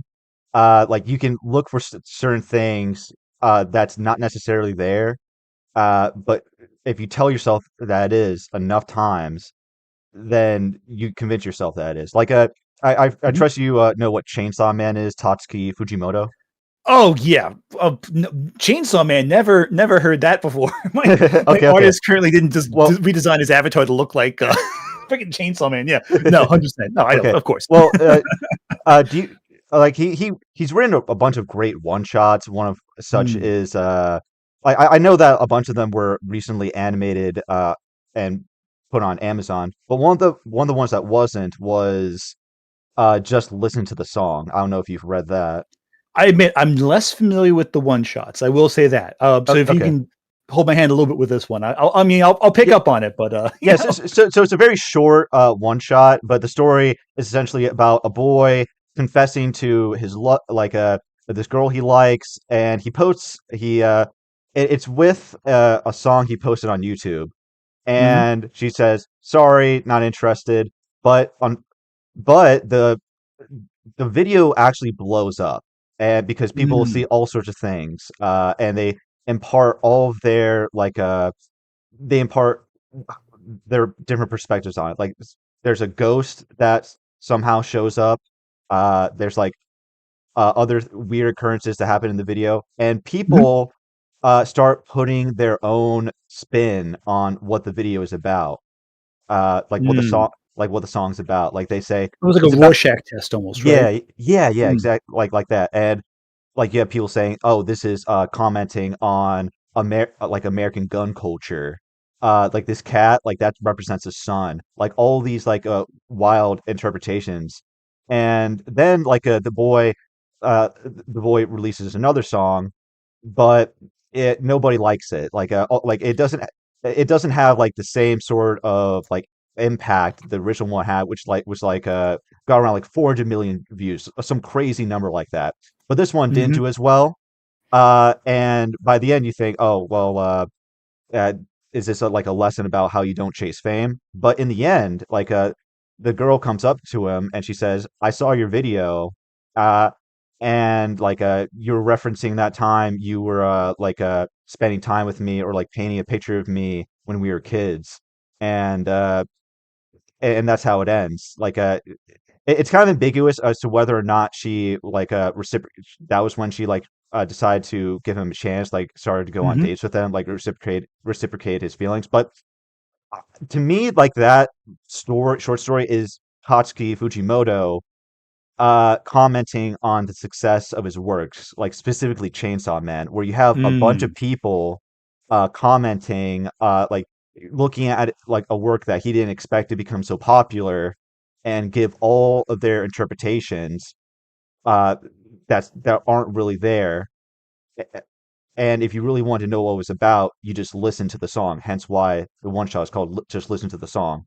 So while I agree that like certain outlooks from authors like can be like are a byproduct of their times, Mhm. I think like it's impossible for someone to deny that. I also think that it a lot of people apply like really reach for like political themes, like political allegories that just aren't there. That's fair, and I think though too. Okay, so let me give an example here. What I'm going to say before I give the example I want to give. Again, reference Tolkien again because I've been head deep in like a piece Well, yeah. on this exact topic actually, specifically involving themes of racism in fantasy. How we kind of so it's relevant to that. Kind of like how we project what we kind of expect on these media works when really the intentionality might be different, but then there's also coding and this, that, and the third. But again, to make a big thing short, Tolkien did not believe in allegory. He rejected it whole right, but he loved applicability. The idea that we apply our experiences and perspectives onto a work. And so you see a lot of people who might apply or connect to a certain type of character. And then they kind of say, well, here's the experience that my lived experience is now on this work. I can see myself through this. And that's a great example. That's a great thing right there. But you also see people who kind of reach the opposite. Will say, no, that's invalid because because my interpretation is this. And like, well, they're both interpretations. They're both anchored to the work. But there's a quite difference between this. What is the author intending versus what is the reader applying? And that's tricky because there isn't a clear-cut line there. And it's a tough conversation too. Because the moment you say this means this, you turn someone else off. You turn them off the conversation because it's like, no, I don't think it's that. I think it means this, whatever this might be. And it's tough. It's very tough to just say what you interpret sometimes, if it's controversial, if it deals with a topic that is divisive, if it deals with something that another person might see and not agree with, to even begin the conversation as to how you got to that conclusion. Yeah. And I think that's a tricky part too with discussion. Sometimes you can have a good argument, but unless the other person's willing to engage with it, it can be tough. And a good example that I want to go at is King Kong. Because a lot of people have analyzed King Kong in circles where discussion is not cut off at the pass. Yeah, and come with interpretation of work. Yeah, exactly. Tarantino, exactly. Yeah. Tarantino's the exact example. He thought it was like an allegory for the enslaved black man. Yeah. Yeah, and that was not Tarantino's original idea. That was a commonly discussed interpretation in schools way before Tarantino. He didn't come up with that. He lifted it from that. But you have that outside the academic area, and people go, "What are you talking about?" Like you in academia, that conversation goes swimmingly. Everyone's like, "Yeah, that makes sense." They listen to you and they go, "Okay, that's a logical, applicable message." You walk outside university and like people go, "What the fuck are you talking about?" It's like it's very interesting how the different audience you communicate that to will react differently. And anything that's oh god. I basically said my piece on that. No, that's fine. Because I was going to actually turn back to the whole lit depth thing as well. Because I think which work I'm going to go to with next is we're already kind of doing it out of order. Heart of Darkness. One of my favorite books. I'm conscious of the subject of much raging discourse, as both you, lit dev, and I think have pointed out to an extent. Due to the nature of it. My reading of the book, and this is maybe we'll get to this again, and then we can move over to obviously Achebe's commentaries and takes. I also have Achebe's his essay pulled up. If you guys want to read through that, it's like 15 pages. Fantastic read. I will say this too before we get on this topic, because I do want to point out my issue with your and Lit Dev's response to it. The initial point was just that the essay changed how people read Heart of Darkness. And that's it. That's the whole point. Yeah. And I feel like that got away with everyone. And like respectfully, I think I think like everyone, like Literature Devil and I, like both understood that, like because this is something that wasn't included in your video, but Literature Devil said at a certain point in his response to you that he's not necessarily saying your points are wrong. He's not like directly responding to your points initially, and but he is just like weighing in on how like his examples like also strengthen his own. That was like the point I got out of it. It wasn't necessarily saying Yeah. like you're wrong for using the essay or like your interpretation of the essay, but he was just like saying, okay, but So Achebe would like agree with me, like he would agree with my like stance on universal truths. to trace the argument, it was you bring up Achebe's essay, Achebe's essay and novel both, because the to my understanding the essay predates the novel. Yes, I'm not getting my timelines fucked up there, am I? I'm not. The more I say it, the less positive I am. That might be a fuck up on my part originally if I said the essay came first, but I think I they have it definitely influenced the two. well, I have it brought up right now, like his essay, and it does mention things fall apart. An Yeah, it image, might come afterwards. Then that's yeah, probably yeah, Okay, that is possible.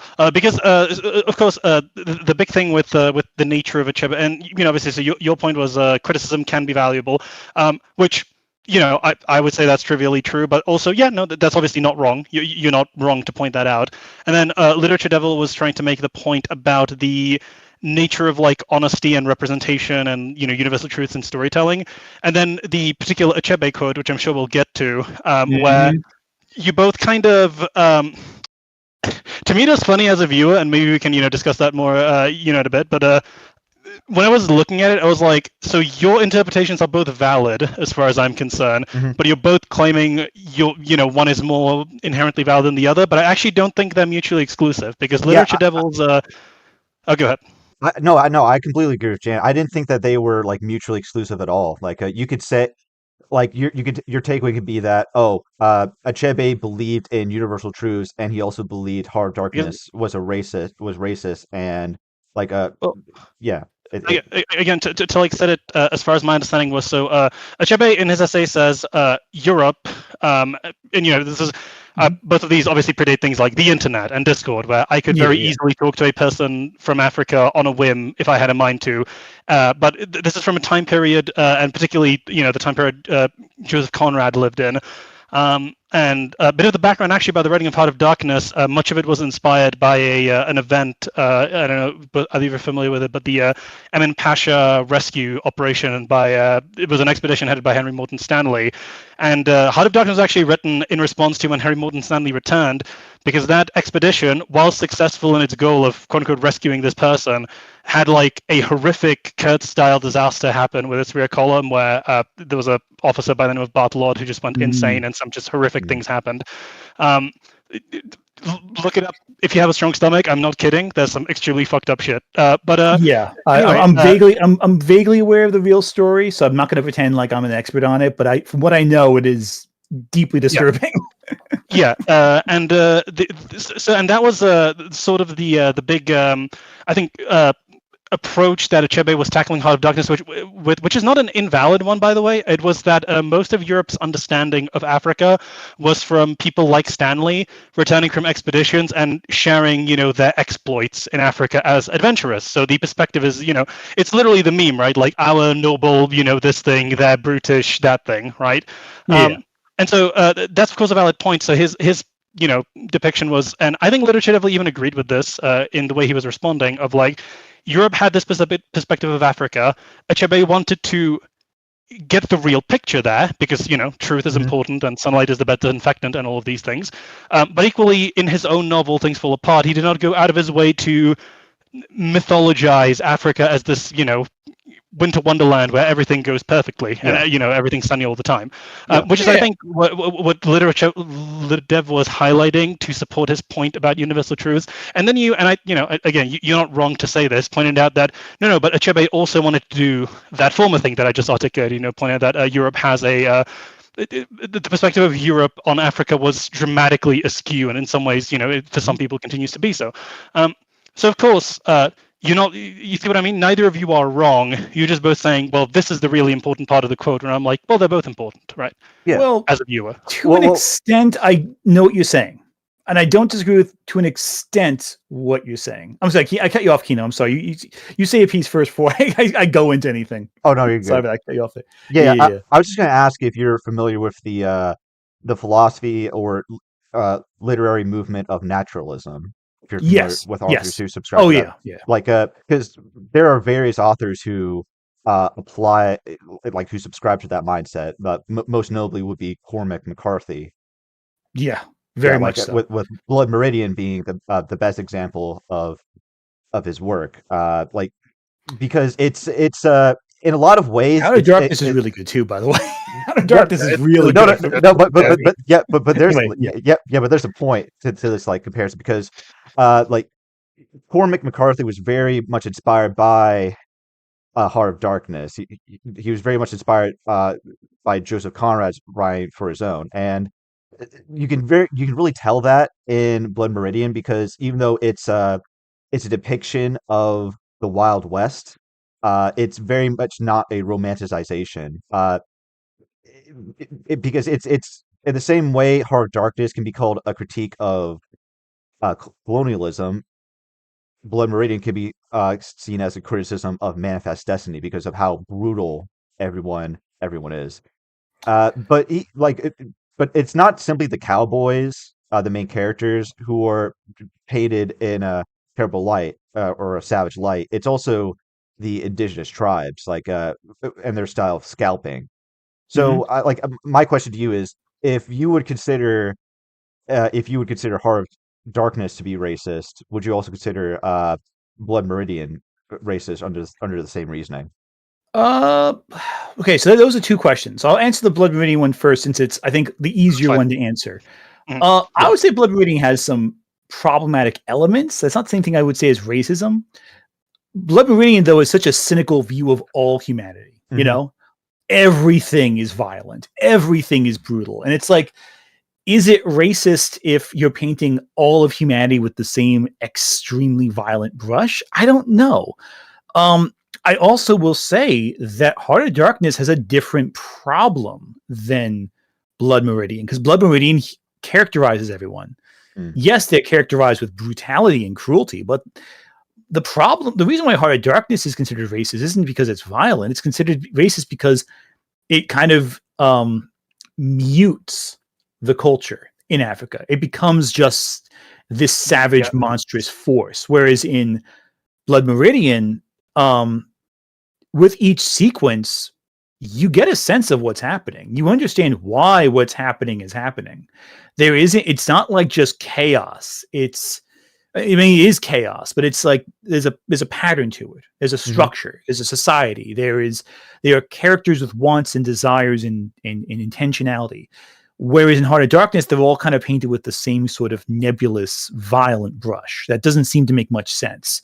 Well, if I could respond to that, no, go for it. Unless you're like you have to finish your I was talking in general terms to answer the question, but you can. I'm sure there's a specific that kind of counters. I'm talking like in general terms. You can probably find an example that counters. I was gonna, because I'm almost way more interested in sticking to this now because we're discussing Heart of Darkness. If I could, Kino, if you don't mind, just cut it real quick. Because I was gonna. So I actually hear that the exact criticism you articulated a lot, and to be clear, I understand the sentiment, and I completely understand that reading of the novel. My reading of it has always been, and this is going to be the difference between, for me, something like a Blood Meridian and a Heart of Darkness. Heart of Darkness is told almost entirely through Marlowe's perspective. Yes, I was about to mention that, Jan. Yeah, that's also true. And Marlowe is a 19th century Englishman who would have this exact perspective. And there's the thing is, because I don't want to say people think about it wrong, because that's like, a very arrogant thing to say. Very I would say Patrick Williams of you. I'm sorry. Yeah. I'm not saying they're reading Heart of Darkness wrong, but they're reading Heart of Darkness wrong. No. Yeah, it's fine. Because I was going to say, so a lot of people look at the ending of Heart of Darkness because everyone's familiar with the broad idea of like, oh, this person, Marlowe, goes along, the Congo River. I know the river's not called Congo. I forget. I'm so sorry. Horrible with African names. It's in the Congo, though. I know it's in the Congo. Yeah, he goes down the river, and the further he reaches the heart of the Congo, which is Kurtz's camp, the closer and closer he becomes to savagery and brutality. And then people think of the ending when he returns back to London, of course. And Achebe makes this point about like how the Thames, parallels Congo, parallels the river in the Congo. But the thing for me is a lot of people look at that as like, oh, okay, he's back to safety. But my read on the ending of Heart of Darkness has always been he's seen kind of the true like base nature of humanity and the depths to which we're willing to descend. And what happens to him when he's in London? Well, there's the person that tells him about, oh, Kurtz was this amazing, wonderful, artistically inclined person who had all these wonderful thoughts. And we know who Kurtz was. And of course, Kurtz's fiance shows up and he lies to her. Because Kurtz's final words were the horror, which is arguably Kurtz has sunk as low to like the fundamental savage nature as one can. Yeah. And it's worth pointing out as well that the tribespeople that are under Kurtz's direct, quote unquote, so to speak, command, they're all doing horrific things because Kurtz is instructing them to, suggesting that he's the real problem. And then Marlowe lies at the end because the reality to me, and that ending always spoke to me, is like, okay, Marlowe has caved into. We're in a society, so we play nice, even if the reality about this person was he was actually horrific. Exactly. And so in a sense, whilst you could say that, Marlowe had seen the savage nature in Africa, he is also now like participating in something arguably far worse, which is the quote unquote noble, civilized Western colonizer society that lies to itself about its noble intentions. And he's now participating, once he's back out of the Congo, immediately he participates in that masquerade again, which the book, I think, makes a good point of. It does so much more damage than any quote unquote brutish savagery, as Marlowe would, describe it, from the African natives. Yeah, and right. So go ahead. Go ahead. I'll just address it so we don't lose track of the point. I want to make sure I address this first. Then we can move on to more points. Yeah. But I want to make sure I address that too, because it's your read isn't inaccurate by any means, nor would I ever say it is. But the question isn't so much how does the work function from his perspective, because from his perspective, all the work elements, it tells a story that's effective and meaningful and powerful, and that's no one's going to argue otherwise. The question is how you analyze the work from the perspective of the surrounding environment, and that being the characters in that environment, the societies in that environment. Because in the narrative, functionally, the people living in the Congo are set dressing to Marlowe's story. That's where I think a lot of people have issues. Mm-hmm. Because again, the work from a character perspective, from Marlowe's character journey, that's a logical perspective. That makes sense. But that's not what the criticism ever addressed. It was more how a whole culture is used as set dressing for someone else's narrative. Whereas in Blood Meridian, you do have that to an extent, but they're also developing the society to be accurate. The honesty there is that if we want to take the story of honesty, the analysis of honesty, right? Blood Meridian presents us an honest look at society, and the events that occur influence what happens to the characters. Mm-hmm. In Heart of Darkness, they take darkness and have that molded to fit with the characters in that moment. That's why I think, like with modernism versus the romantic, I would argue that Heart of Darkness is not a naturalistic story. I would say it's a romantic story. I agree. Mm-hmm. Yeah, because it's not based on the rules of concrete reality. It's not based on the modern perspective of we have to tell the story as is true to life. It's more how it feels. The problem is when you paint a whole culture based on how the main character feels, it does communicate that arc very well. And I would never say otherwise. But if you're part of the set dressing, you lose your humanity. You're part of just the set dressing. And that's, I think, what the Chebe's argument really is focused on. Because no one's arguing that, I may rephrase it, not no one. I'm not arguing that Marlowe's journey. People argue about this book with every detail, so I shouldn't say no one does. That's going to cut someone out of the equation. It's fine. Hell, even the Chebe maybe said in some paragraphs in the essay this specifically, but you get so caught up in Marlowe's journey, you forget that the work is actively removing the sense of humanity from the people of the Congo. They are just literature. Devil says something very astute that I disagree with, but I think is reflective of what the book makes you feel. That the Congo becomes the Jungian shadow, right? Like Carl Jung's shadow. Yeah, functionally it is the shadow, but the problem is that's not honest to real life. That's honest to one character's racist perspective of the Congo, sure. And again, I think we can agree the British colonist is not exactly up and up on the specific tribes of Africa and their unique. Well, no, I'm just kidding. I don't think you can actually that one. So we can assume the main character is by our definitions of today probably very racist. That's not a moral judgment. That's just objectively that's what he would be. He would be a British colonialist. He was racist. And you can make the argument, and I've seen people make the argument, that the work depicts the viewpoint of Africa from a racist colonialist's perspective. And that's an argument. You could do that, but it also does, in effect, still dehumanize and remove the humanity of the people of the Congo. In that sense. And that's not a fault of the book. It's a criticism of the book, but it's not. The book is designed to intend, and that's actually a good point too. I want to call back something I said before about intentionality of the text. This plays into the intentionality of the text very well, but the problem is that intentionality then impacts the reality that we live in, and it's incongruent with that. And I think that's where the discussion is so important with what Achebe brings up. It does force us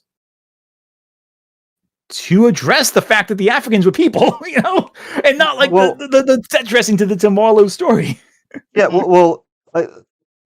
I could give my own thoughts on this, it's again, I still feel as though like Achebe in that essay, like specifically when he's denouncing the literary merits of Heart of Darkness, I feel as though he's simplifying it too much, because treating the native population as irrelevant was a racist part of colonization. Like, that's just the reality. And when I read it, like when I read Hearts of Darkness, I saw that the Africans were just foreigners to Marlowe. He looks them in a strictly neutral light, or at least in the same light he sees the African continent, and his journey hardens him as he becomes more aware of his own people's savagery, from the Europeans.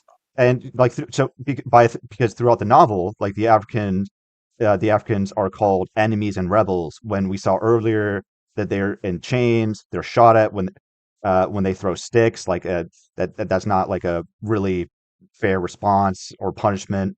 They're abused for like slave labor, and their heads are put on sticks.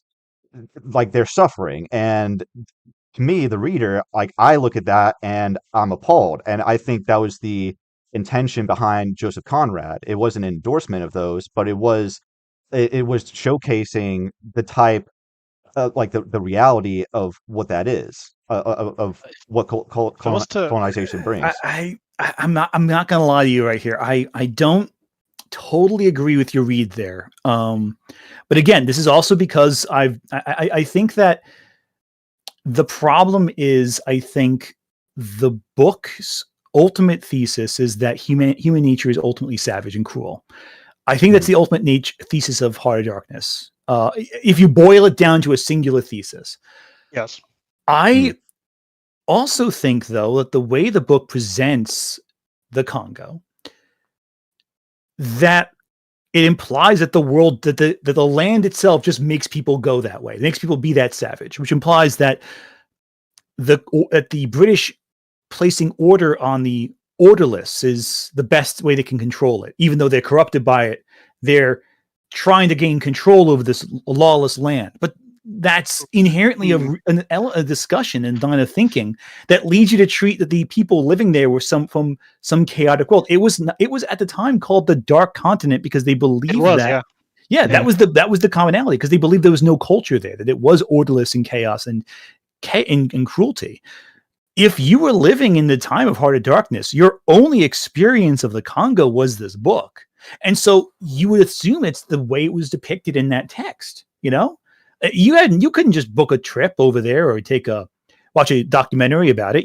That was your only experience. Mm-hmm. So for those people, that was what they thought the Congo was. And that's what Achebe is talking about. And with his essay, he's not trying to sell the people on, oh, here's the positives of the Congo for tourism. Like over here, we have this beautiful fountain and it's not all like in the book where everything is terrible. We have good stuff, I promise.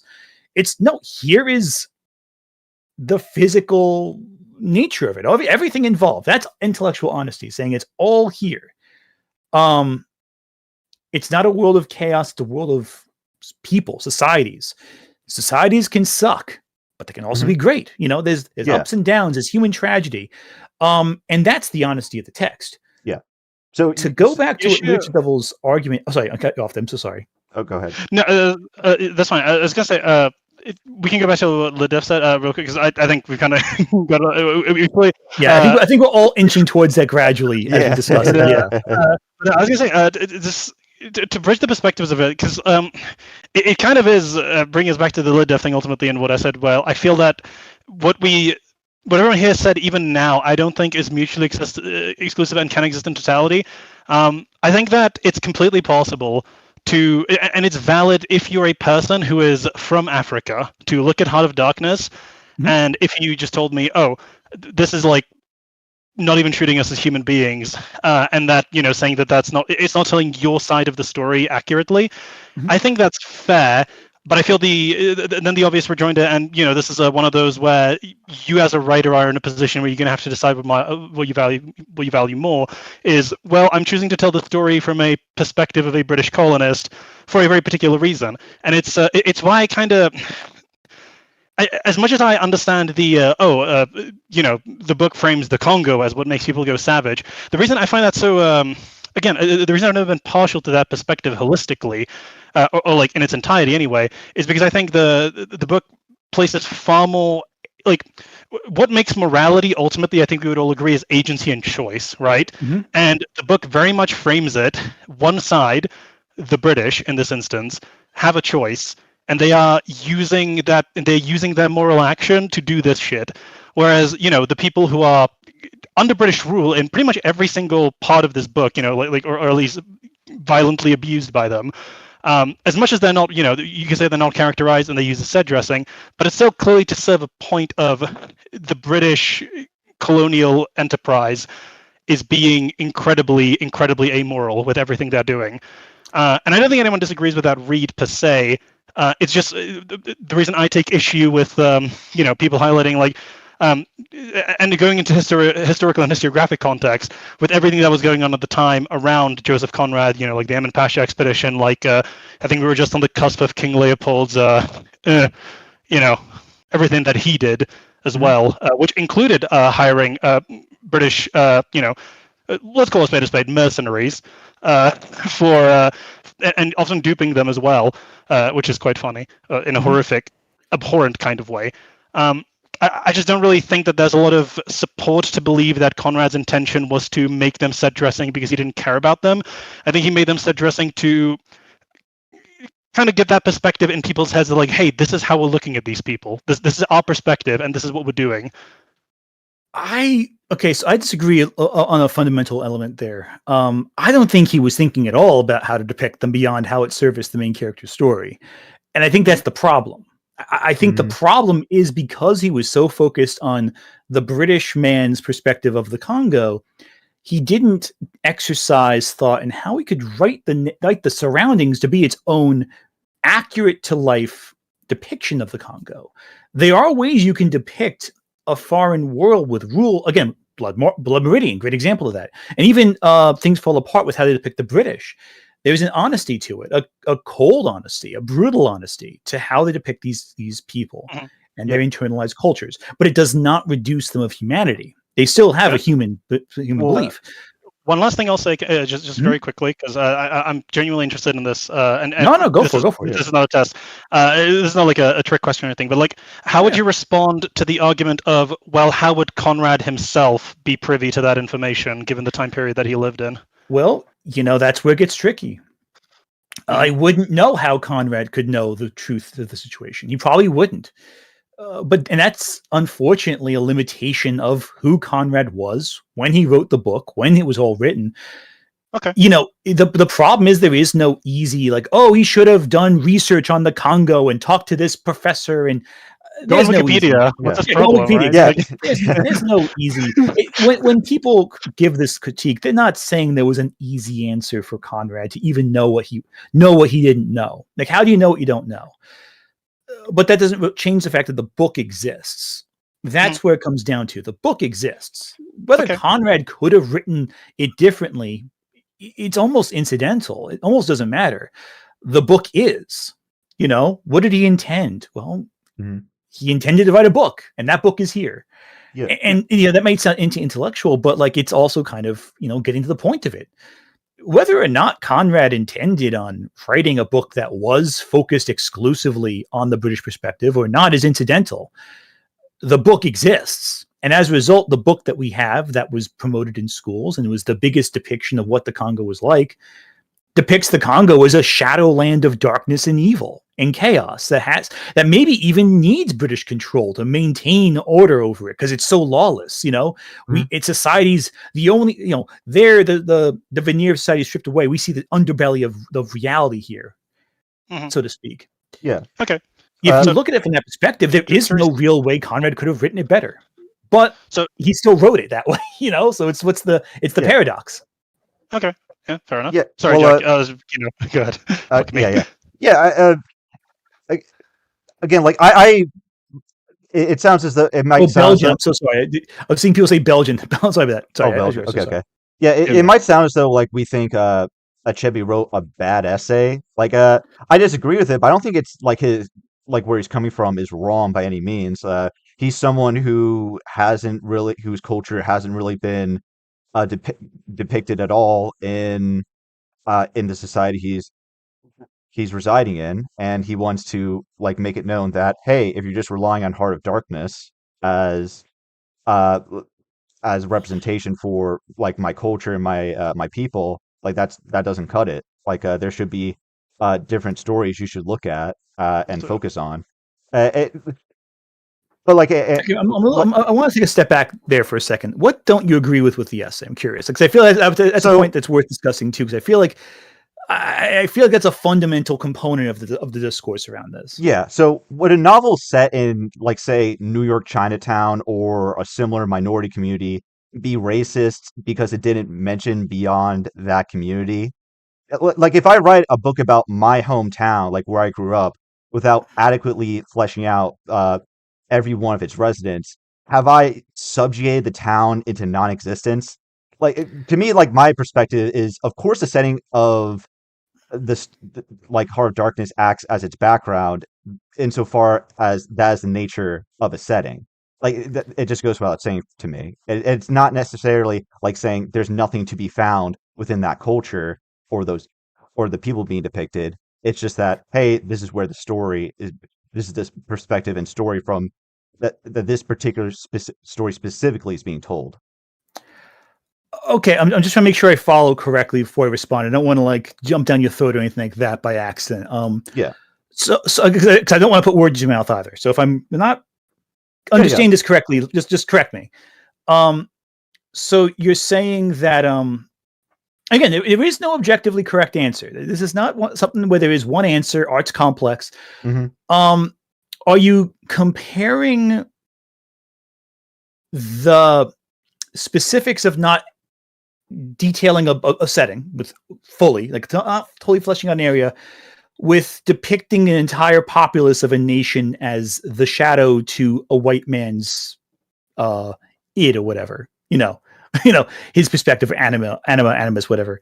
So the counter to his existence. So you're saying that depicting a setting without all the detail all there is comparable to taking an entire continent and making it the extension of the main character's life experience.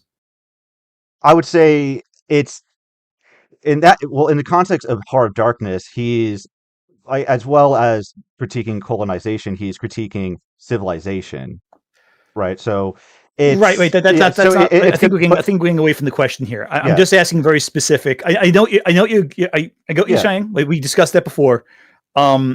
Just very specifically. Because again, there's a difference between not having a setting fully fleshed out, which happens with a lot of good books too. I will add that there's a Yeah. lot of great stories that don't flesh out their whole details and they have problematic tropes, but that's not really what the issue was. The issue is that in Heart of Darkness, the whole of a society is a white man story. You know what I'm saying? Like, it's the issue isn't that the issue is not that Conrad didn't detail everything. It's that all the detail exists in correlation to the white guy's experience. That's the issue. That's where and to that extent, everything was kind of ironed down to just further the journey of the main character into his own Heart of Darkness. Mm-hmm. What you're describing there, and again, I don't want to put words in your mouth. So if you feel like if I'm misrepresenting you, just let me know. I don't want to shove anything in you. I don't want to speak for you. It sounds like you're conflating a world that's not detailed enough with a world that exists for a sole specific purpose in the character's journey, and to the expense of the people who are set dressing in that narrative. Is that fair to say, or do you feel like I'm misrepresenting what you're trying to say? Because I don't want to put words in your mouth there. Yeah, well, again, like I feel as though And it's a tricky topic. I want to point out it's not easy to talk about. Yeah. I'm thinking of like how to respond to it because I have an answer. If I could answer first, like yeah. Like I understand like the African like cultures depicted in Heart of Darkness is going to be depicted poorly, but again, like if we understand like the theme, the overall point of the story, like humanity like as a whole is going to be depicted in a pretty negative light. It can be seen as like a misanthropic message, to be honest. Like it's a negative. It's a pretty. It can be seen as like a downright nihilistic view of humanity's potential. Yeah, so I feel as though to tell that story, you can't really depict anyone positively, like the African culture included. Otherwise, if you show like, oh yeah, the African cultures, they're the sole exception, that undermines everything. Yeah, but I don't really. Here's what gets tricky to discuss, because they are, not every element is perfect, not every element is, and really society shouldn't, any perfect society, any utopian is usually not grounded in realism or being honest to the truth of society, unless there's some dark twisted element to it, what have you. But I think the issue that I have with this line of thought is that it's a story that is focused exclusively on the protagonist's experience and not beyond that. And the problem is that the beyond that is an entire civilization of people. That's where the issue comes in. Heart of Darkness is a great character study where the world reflects the characterization of the main character. Yes. But in the process of doing that, it also deeply dehumanizes the entire population of the Congo to make them a set dressing for his narrative. That's what Achebe was going for. And again, I agree. There were very few, if any, accurate depictions of the Congo. I mean, even decades after Things Fall Apart, there weren't a lot of depictions of the Congo outside of like your Mondo Carne exploitation documentaries, whatever. But like, I think what the intention of the work was to say, hey, here's a story about British colonialism that humanizes every perspective here. It's a story about people and society. It's a very modern story, I think, in relative to our standards today, where we try to see what is the human narrative behind what we used to dehumanize or not focus on enough, or turn into a shadow of some kind. I think the problem is that if we talk about Heart of Darkness, you got to admit that even though the book does accomplish its goals, and that is a very specific goal, it also creates a new problem. And I think Things Fall Apart is a response to that problem. Because before that, before Achebe's essay, before Things Fall Apart, the Congo was kind of this more black and white perspective in most literature. And I think Heart of Darkness is a big problem with that. I'm not saying the book is bad. It's a great book for a reason. There's a lot of merit to the narrative. And nothing I say should ever indicate that I'm saying it's Right. not good. But also, it's undeniable that the book does not actually depict anything remotely similar to the realities of the Congo. It's a fantasy. It's a fantasy land. It's not reality. And unfortunately, that fantasy land comes at the expense of the people living there, who are already treated by by European colonists, by America, as a nebulous, cultureless savage land. And that's where the issues come in. Yeah. And I think the common discussion was so universally accepted by the work that no one questioned if the Congo was better than it was in Heart of Darkness. Yeah. And that's where I think the discussion of art influencing our perspective is so interesting, because the book reinforced bigotries that were already present in society. It did not create them. It just reinforced them. I'm not saying you can't blame Heart of Darkness for colonialization. That's backwards. But it was a reflection of that. And I think, a culture reinforces the beliefs in society. And Heart of Darkness reinforced the belief that Africa was this dark continent, a place of savagery, a place of chaos. And you had someone saying, no, I'm a privileged person who lives in, who has this experience, this education, but I can articulate why that's incorrect. And here's why, and here's the specific reasons and the specific ways how Heart of Darkness inaccurately depicts the Congo and reinforces harmful beliefs in a time where people were continuing to reinforce this. And, during the 50s, 60s, and 70s, you had a lot of works that were doing that, not to get off topic, but there's a great movie called Ganja and Hess. It's a fantastic vampire film, actually, from the 70s, made by Black people, written by Black people. And it's a celebration of both the African-American experience and also the disconnect people from Africa have with their own motherland, because they're so removed. There was never, my family's Italian. They came off the boat from Italy. There's a sense that, we have a connection to a shared culture, a specific history. With a lot of African Americans, that culture ends on a boat. And beyond that, how do you connect to that? They were dragged over here. And they don't have that common ancestry to a history of a country because it's all been erased. And this was kind of showing, hey, there is a history, there is a culture, there is a world that you come from.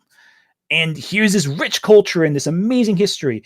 And it was to present that to audiences who had convinced themselves for years it was just a nebulous shadowland, because it was easier to conquer a place of inhuman shadows than it was to conquer a place of culture and people, Okay. Yeah. The one thing I was gonna chime in on is this is kind of tying it back to, and we'll get to more of Live Dead, I promise. It's a good conversation. I'm not gonna lie, it's complicated. Yeah. I'm not trying. And before you say the point, I just want to say right now, I'm not trying to jump down anyone's throat or anything like that. I'm just, it's a discussion, and it's not an easy one to have always. But I'm so sorry. No, that's fine. I was going to say the big thing for me then, because this is getting back to the criticism talk, sort of, right? To me, it's it's a different thing to criticize the work versus the possible societal ramification thereof, if you know what I mean. So, like, the big issue I took with Achebe's essay personally when I first read it, which was years ago now. But I found the quote in it now as well, and it's the. I'll just read it first. Go for it. But that is not even the point. The real question is the dehumanization of Africa and Africans, which this age-long attitude has fostered and continues to foster in this world, and the question is whether a novel which celebrates this dehumanization, which depersonalizes a portion of the human race, can be called a great work of art. My answer is no, it cannot. I would not call that man an artist, for example, who composes an eloquent instigation to one people to fall upon another and destroy them. So my problem with this quote is not even the because we've just done a whole ado about the first half of it, but the conclusion of it cannot be considered a great work of art. I don't know that that's true. I think that it can be considered a great work of art. I think that it's important, however, to temper that understanding with a more broader understanding of the context in which it exists, which is societally useful, by the way. That there's value in history and historiography, but history and historiography are different things from art criticism, to me, anyway.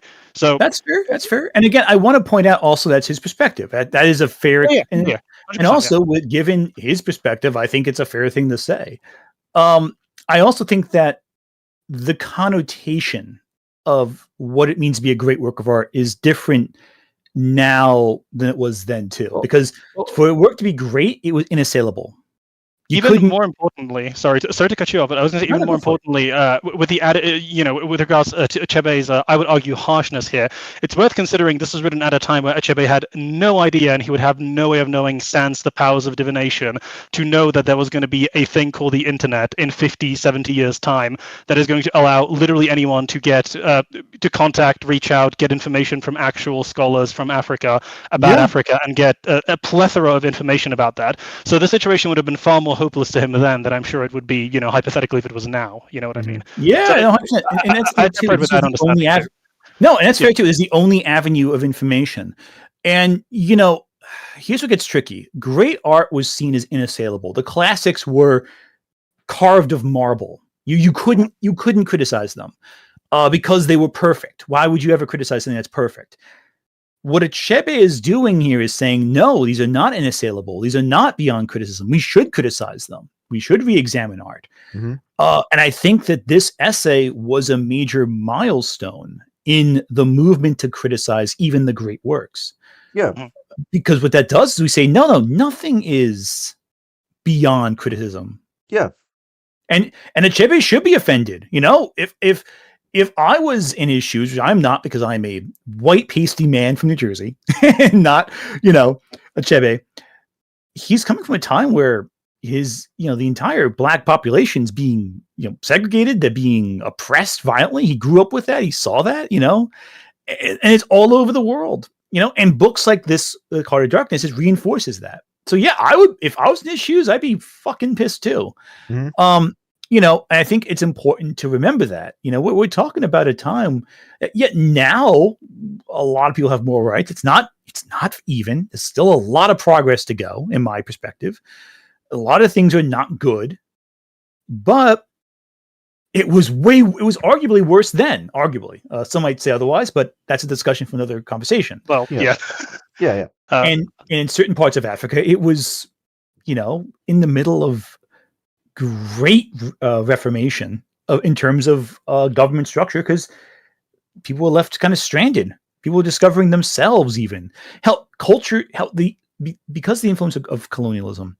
Some entire countries had to be restructured from the ground up, and in some cases, the shared history that they had was so obliterated by European colonists that they had to kind of recontextualize it for themselves, piece by piece. So it's not just a discussion about how this work shares African culture with the West, or Europe and America. It also was regurgitating a version of the culture to African cultures. They were also forced to read this. Yeah. I'm getting one guide. Someone super chatted, British guys shaming Achebe for being offended. I'm not, okay? I completely understand. I do want to, joke aside, this is Bez highlighting. I would never, ever, ever say it is a fucking enigma and it is rude to my culture that Achebe said these things. I completely understand why he said what he said, and I don't think he was even incorrect to... Again, I don't think he's wrong about the argument in the sense of, a historical context or a historiographical understanding, and perhaps a historiographical understanding that ought to be communicated about Heart of Darkness, rather. I'm just saying it's different to me to say that versus criticizing the book, if you know what I mean. Yeah. That's what gets tricky. I'm sorry, cut you off there. Sorry, dude.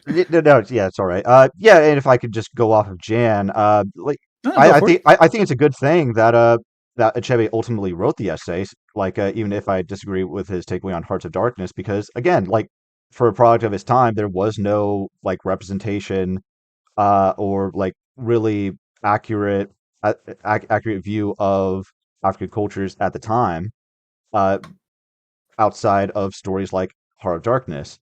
However, like even at the same time, I think we can acknowledge that just like how aspects of Heart of Darkness can age, uh, Achebe's essay can also age because we've sort of we've sort of evolved in terms of how we consume art to be completely different from Achebe's, like that in that we can follow like someone's perspective and not necessarily need everyone else's perspective, like from a different community, fleshed out to serve a larger uh, individual purpose. Like there's a lot of like great there are a lot of great black cinema examples of black cinema like Kino, Moonlight. Yeah. I'm gonna cut you off here for a Yeah. second. All right, go ahead. Are you suggesting that the novel from over 100 years ago should not be criticized at all because we have, No, Sinners no, came out? no, not at all. I'm saying that like the essay that like from the 1950s or so can also age with time, and we have different standards like in terms of how we look at stories. Like for instance, if we were to say that uh like a horrific protagonist, like a protagonist that commits horrific acts, uh, should be like should be questioned, like its literary merit should be questioned, then we wouldn't get great novels like American Psycho by Bret Easton Ellis or Fight Club by Chuck Palahniuk. Like Right, a lot but of what does this have to? Okay, so I get I get where you're going with this. I get where you're going with it. But I want to just keep you a little on point here. What does this have to do specifically with anything in the essay specifically not being accurate? well, he never said. Okay, so this is going back to Literature Devil. It's not that he's saying that what you're saying is inaccurate. It's again, this is tied to his Yeah. thesis Also, of I think universal that truths. I want to also point out one thing too. I think this is like I want to point out also because I think we're going into territory that us as white people should not go into. This is like I'm just pointing this out there. It sounds like it's to me, and I could be mistaken here if I'm misjudging it. Everyone tell me. It sounds like we're reinforcing the ideas of colonialism in this discussion here.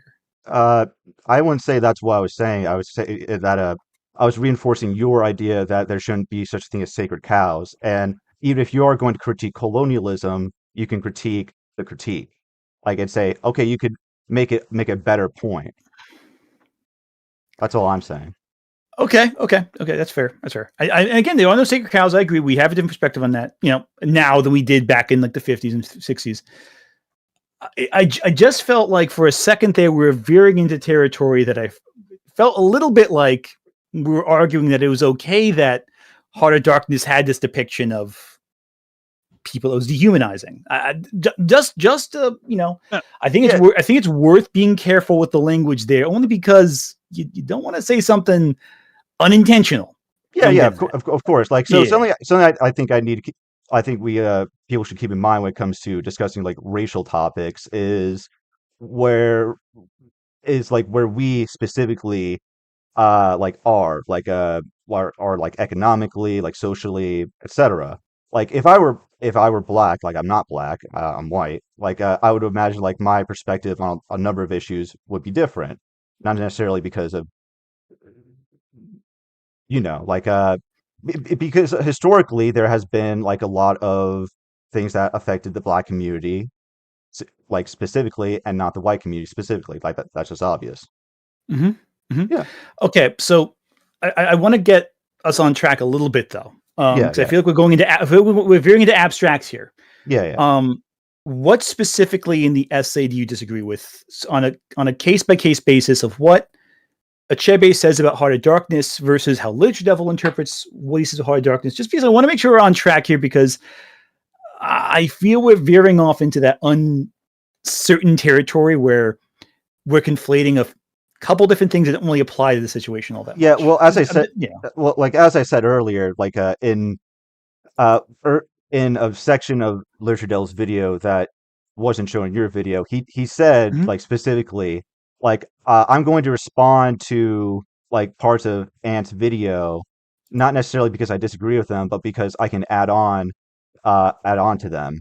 Like so again, like when he brought up Achebe's essay, he's not disagreeing. He wasn't necessarily disagreeing with what you had to say. At least that's not how I interpreted it. He's just like bringing up how his like Achebe's perspective and his like are aligned somewhat when it comes to valuing the truth in storytelling. That's why in my video I included his clip and talking about the truth, like the virtues of the truth, and the interview with Achebe and how he talked about when writing Hearts of Darkness, he wanted to show like the truth, which is the nuance of the reality of the Igbo tribe Mhm. was like yeah like there was humanity to be found in the Igbo tribe.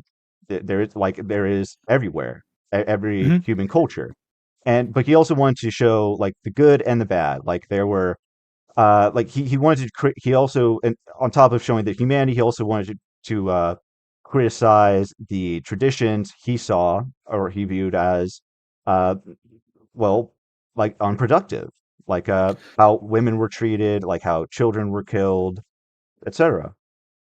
Right. So I want to point out the specifics of what I argued initially, just so because I feel like we're losing track. I know what I know what you're trying to say. I feel like I feel like at one point you got a little nervous there. I want to make sure we have an anchor on on the Yeah, yeah, specifics here. Yeah, and I don't want to be left yeah, out yeah. in the cold there. Sometimes, like I have a stutter, sometimes, No, it's yeah, understandable. yeah, It's understandable. So I feel like we did lose track of the point. The point is that, as I perceive it, is that Heart of Darkness, the novel, is a book written in its time. Achebe argued that the work was problematic because of its depiction of people in the Congo not being humanized and treated like shadows to a white man's story, and how his novel tried to take an approach that humanized and had an accurate depiction of the culture. I think the issue that we're having here is what I disagree with Literature Devil on. hmm Because I think if you understand that, the argument makes more sense. It is not about what is done in the novel versus the essay versus what Achebe said. It's how it's sold to the audience. And how do you think he sells it to the That audience, like so specifically? okay. So that's what I think is the point I'm trying to make here. Okay. In regards to how Achebe wrote the work, he presents the world as is. He does not present it in terms of good or bad. He just presents the world as it is. He represents the tribe as it is, the people as they are, the culture as it is, all warts and all. The point where I found I found Lit Devil's framing bad is that he framed it as good and bad. And that dichotomy of good and bad is what I have an issue with. That there is a good and a bad. This is because in the paragraph that Achebe cites, I'm going to play the. I'm just going to. I'm going to play it over. I'm just going to say it.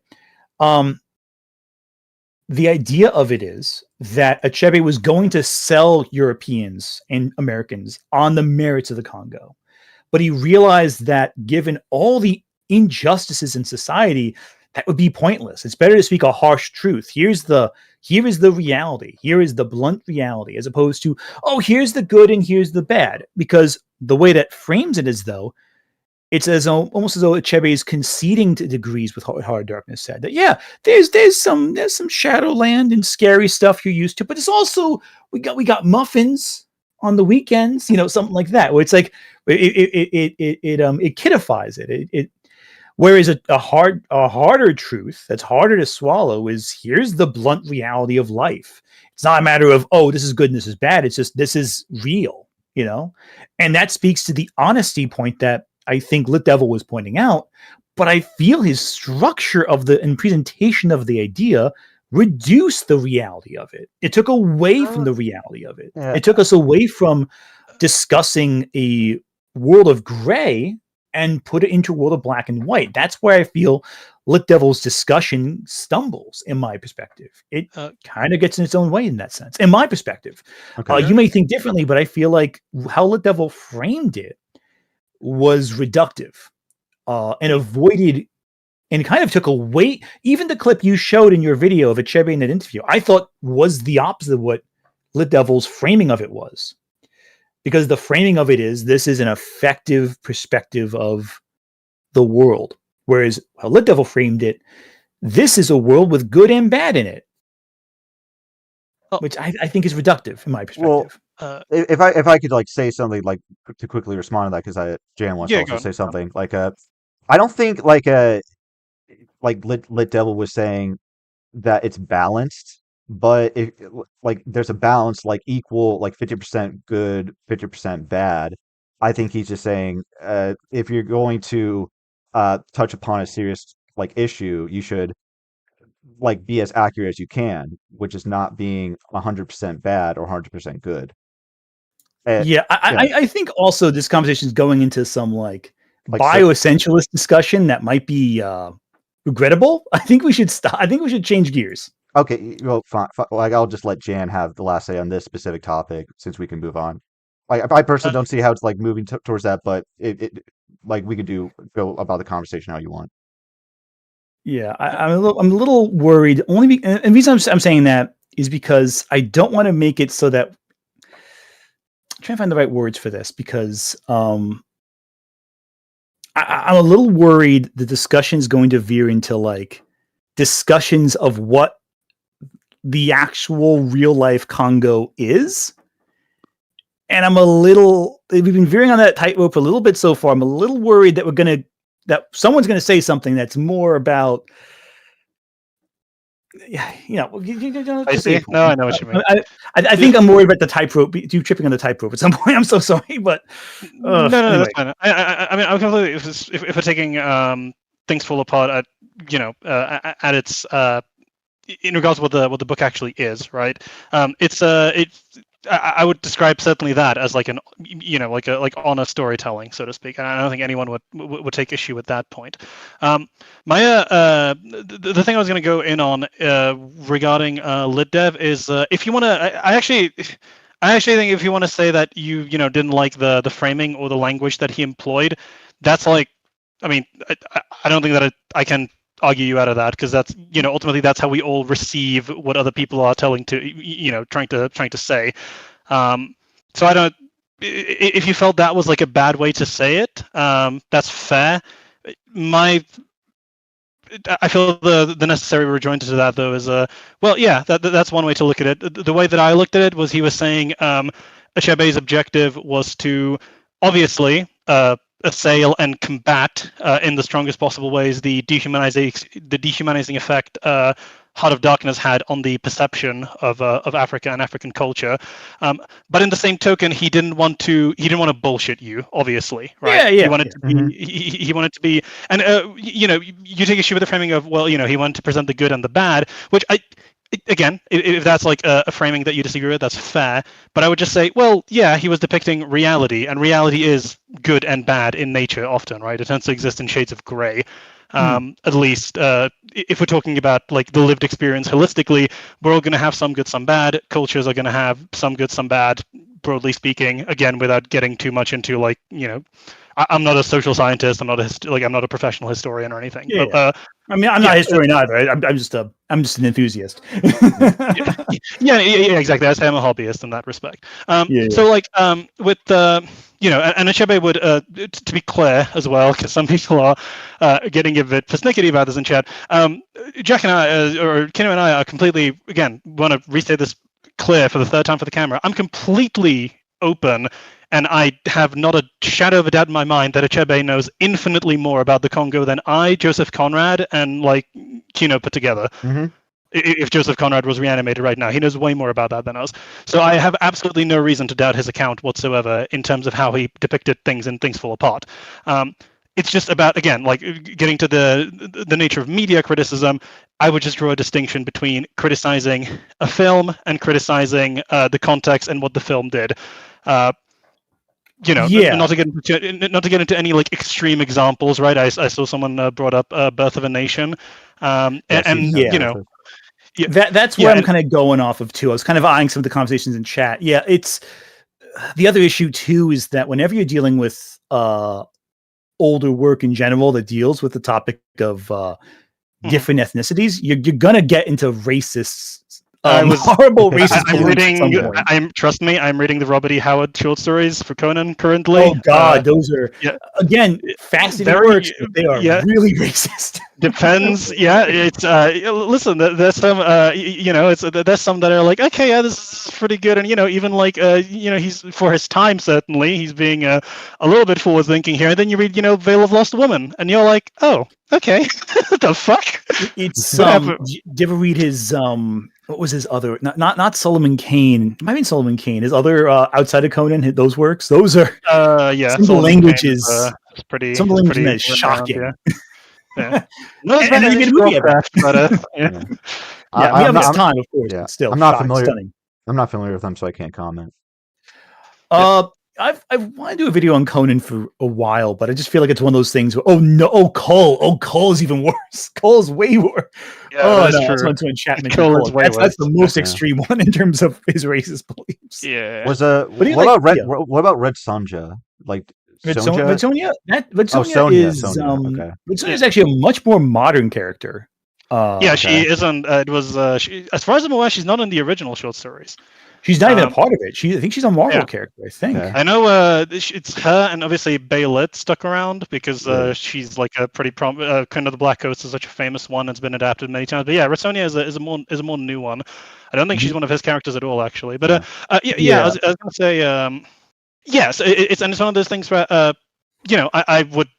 And this is kind of it's like another good, I would say, vehicle for the point that I'm trying to get about art criticism. When I'm reading Conan, right, I'm thinking, okay, these are really well written short stories, but I could absolutely see, if someone read this and told me and was like, we're going to read this in school, and let's say that, the Hyborian Age was a real place and time, I would be like, okay, yeah, no, I see why people would, want to have a conversation about this. But certainly I think that the best thing to do there would be, and, to be credit, again, infinite credit to Achebe on this. He did perhaps the most base thing that you could do, which is just write your own. And exactly. See how that does. Yeah. So. I think the difference between Robert E. Howard with Conan versus Things for Heart of Darkness is that Heart of Darkness is about that world, that part of the not a real thing. Yeah, exactly. And whereas Conan reflects certainly Howard's bigotries, but it's also not about going into this real tangible thing that exists and saying this is what it is. The Hyborian Age is its own. I mean, it's based off of Greek myth, essentially, off the same things that the Thule Society lifted from, which is a whole other discussion for the day. But it is ultimately it's another world. Whereas with Heart of Darkness, it's like, no, this is like, it's supposed to, in theory, depict the modern man's experience with reality. So it's a whole different thing. I think it's important when discussing that to make sure you don't conflate the two. It's funny you say that, because at the start of the book, he has like a preface where he says very directly, like the first line of Howard's writing in the compilation is, "This is not an account of like history," right? Because presumably you had to clarify that back in the day, which that's fair enough. Yeah, go ahead with it, I guess. Ultimately, I just like want to detente a little bit. No one is like, we're not trying to veer this into like uncomfortable territory. And unfortunately, talking about this topic, there's gonna be some uncomfortable discussion. I just want to make sure we don't fall into saying that Conrad was right about anything in that sense. Yeah, I want to be very clear. I know fuck all about the Congo in that time period beyond like a cursory interest in history. I would never make strong claims about what was or wasn't. So exactly. Yeah, and that's important to distinguish too. And I want to make sure I emphasize. I understand it's a tricky topic. There's a lot of tightrope walking in terms of discussing a literary work of its time, saying it's of its time, and then reinforcing that literary work. That's the tricky part. It's a little tough because sometimes when discussing it, I get that. Why I would always say again, it's why I draw this distinction. I would never say Heart of Darkness is a historically worthwhile account of life in the Congo in the late 19th century. I would just always say it's a very interesting piece of writing that I think is worthwhile everyone's time and attention, and people should read it. And if if they want to engage, it has many derivatives. They want to engage with Apocalypse Now, if they want to do Spec Ops: The Line instead. It's completely fine. They can do that one too. There's a lot of variations on it. Yeah, or Apocalypse Now, exactly. I think like the character story of Hard Darkness is fantastic. I don't want to argue that one. I think it's a great element of it. I think it's the depiction of the Congo that I have an issue with, and I think a lot of people. And I think Chebe's essay, I think it articulates that specific element, because you can't enjoy the work if you're kind of stuck in, if you're always aware that it's an inauthentic depiction. And we talked a lot about the idea of truth, right? There are ways to tell that story while still being truthful to what the story is, like what the world is, what the people living there were. And I think Achebe did that with his perspective of honest truth. Yeah. I think when I come down to the specifics of Literature Devil's perspective, where I have the issue is just the sales pitch. That angle of it, I think, is wrong. That's why I have the big point of contention. I think, unfortunately, due to the nature of the discussion around Heart of Darkness, that gets lost a little bit. That kind of, you kind of go, okay, well, let's talk about what the books are, what the book is, what the essay is, how it relates, the history, and that's all well and good. But my point of contention is ultimately how Achebe wished to communicate this to the reader. Mm-hmm. That's the big thing. How he communicated it is the big issue I think I have with it. But I think we're going in circles if we keep saying the same thing, though. But I think we got that. Well, how about we close this topic on this? Like, and how would you improve upon Heart of Darkness? Like what would you add to it? Oh, well, that's a tough thing to say, because the problem there is I'm a 21st century adult. My perspective on it is so vastly different. What my improvements would be to completely transplant it and change the story. It would no longer be the same story. It'd be something more like Spec Ops. It would be something more like Apocalypse Now, where you have a richly developed world around it, and it's only the main character's perspective of that world that's the problem. Yeah. The world is still functional. The world is still concrete and based in reality, but his breaking psyche is the thing that changes. Yeah. Because my perspective on this is to cite another manga, Golden Kamuy. It's a historical fiction manga. I don't know if you've heard of it. Actually, I've not heard of that one, but it's describe it. I might have heard of the plot, but I don't know the name. So I think it takes place in the early 1900s. It takes place with this Japanese war veteran teaming up with an Ainu girl, from the Ainu tribe, the indigenous people of Japan, and they go. Wait, yeah. Is it the one with the? No, actually, keep going. I'm so sorry. I think I might know what you're talking about now. Okay, sorry. The main character's name is Sugimoto. I don't know if there's any. Okay, now you know what, it's ringing a bell now. I forgot the name of it, but I know what you're talking about now. Okay, sorry. Yeah, so the main premise is that they go on adventures tracking down escaped convicts who have their skins together form a map using their tattoos to find treasure. But the author is very respectful in their depictions of the Ainu people, and they in the extras in chapters they make sure to offer historical facts about them that fleshes them out, because they're real people. They actually exist. I know. Yeah. They were deeply persecuted in Japan, profoundly so. Yes. So I would in this, it's you never get the impression that they're just used as an accessory in the story, because it very much revolves around their victimization, how they're treated, and just giving you an idea of the horrors that were committed against them. So without changing any of the text, my idea of maybe of like instead of like how a lot of like authors will like censor like old novels like Roald Dahl in British. I know that's different. I know that's wildly different, but instead of like changing the text, I would include like these factuals, about people who lived in the Congo, like what their culture was like, and what the like how they're victimized by colonization. Yeah. And Colonization. again, That's what I would add. yeah, you would want to have, again, you would want to have a more realistic perspective of the world. Yeah, Yeah. and that's what. Yeah, exactly. What comes down to it, I think we all agree on that. I think we're all on the same page there. I would hope so. A Also, more grounded, realistic perspective of this real another thing. way I think to do this, to parallel this to one of its derivatives, so because we've been talking about Spectre of the Line a lot, Spectre of the Line doesn't really make more than background characters of many of the residents of Dubai. But I think the reason perhaps it cuts less deeply there is because the Marlowe stand-in, Walker, in this instance, is unambiguously the problem, right? Like, it's 100%. as much as I very much obviously have my belief about the nature of Marlowe's story and the ending, as I outlined earlier. I very much see how that's not a perspective that you necessarily need to walk away. And where in Spectres of the Line, unless you're like a crazy person, it's undeniable that Walker is the bad guy, right?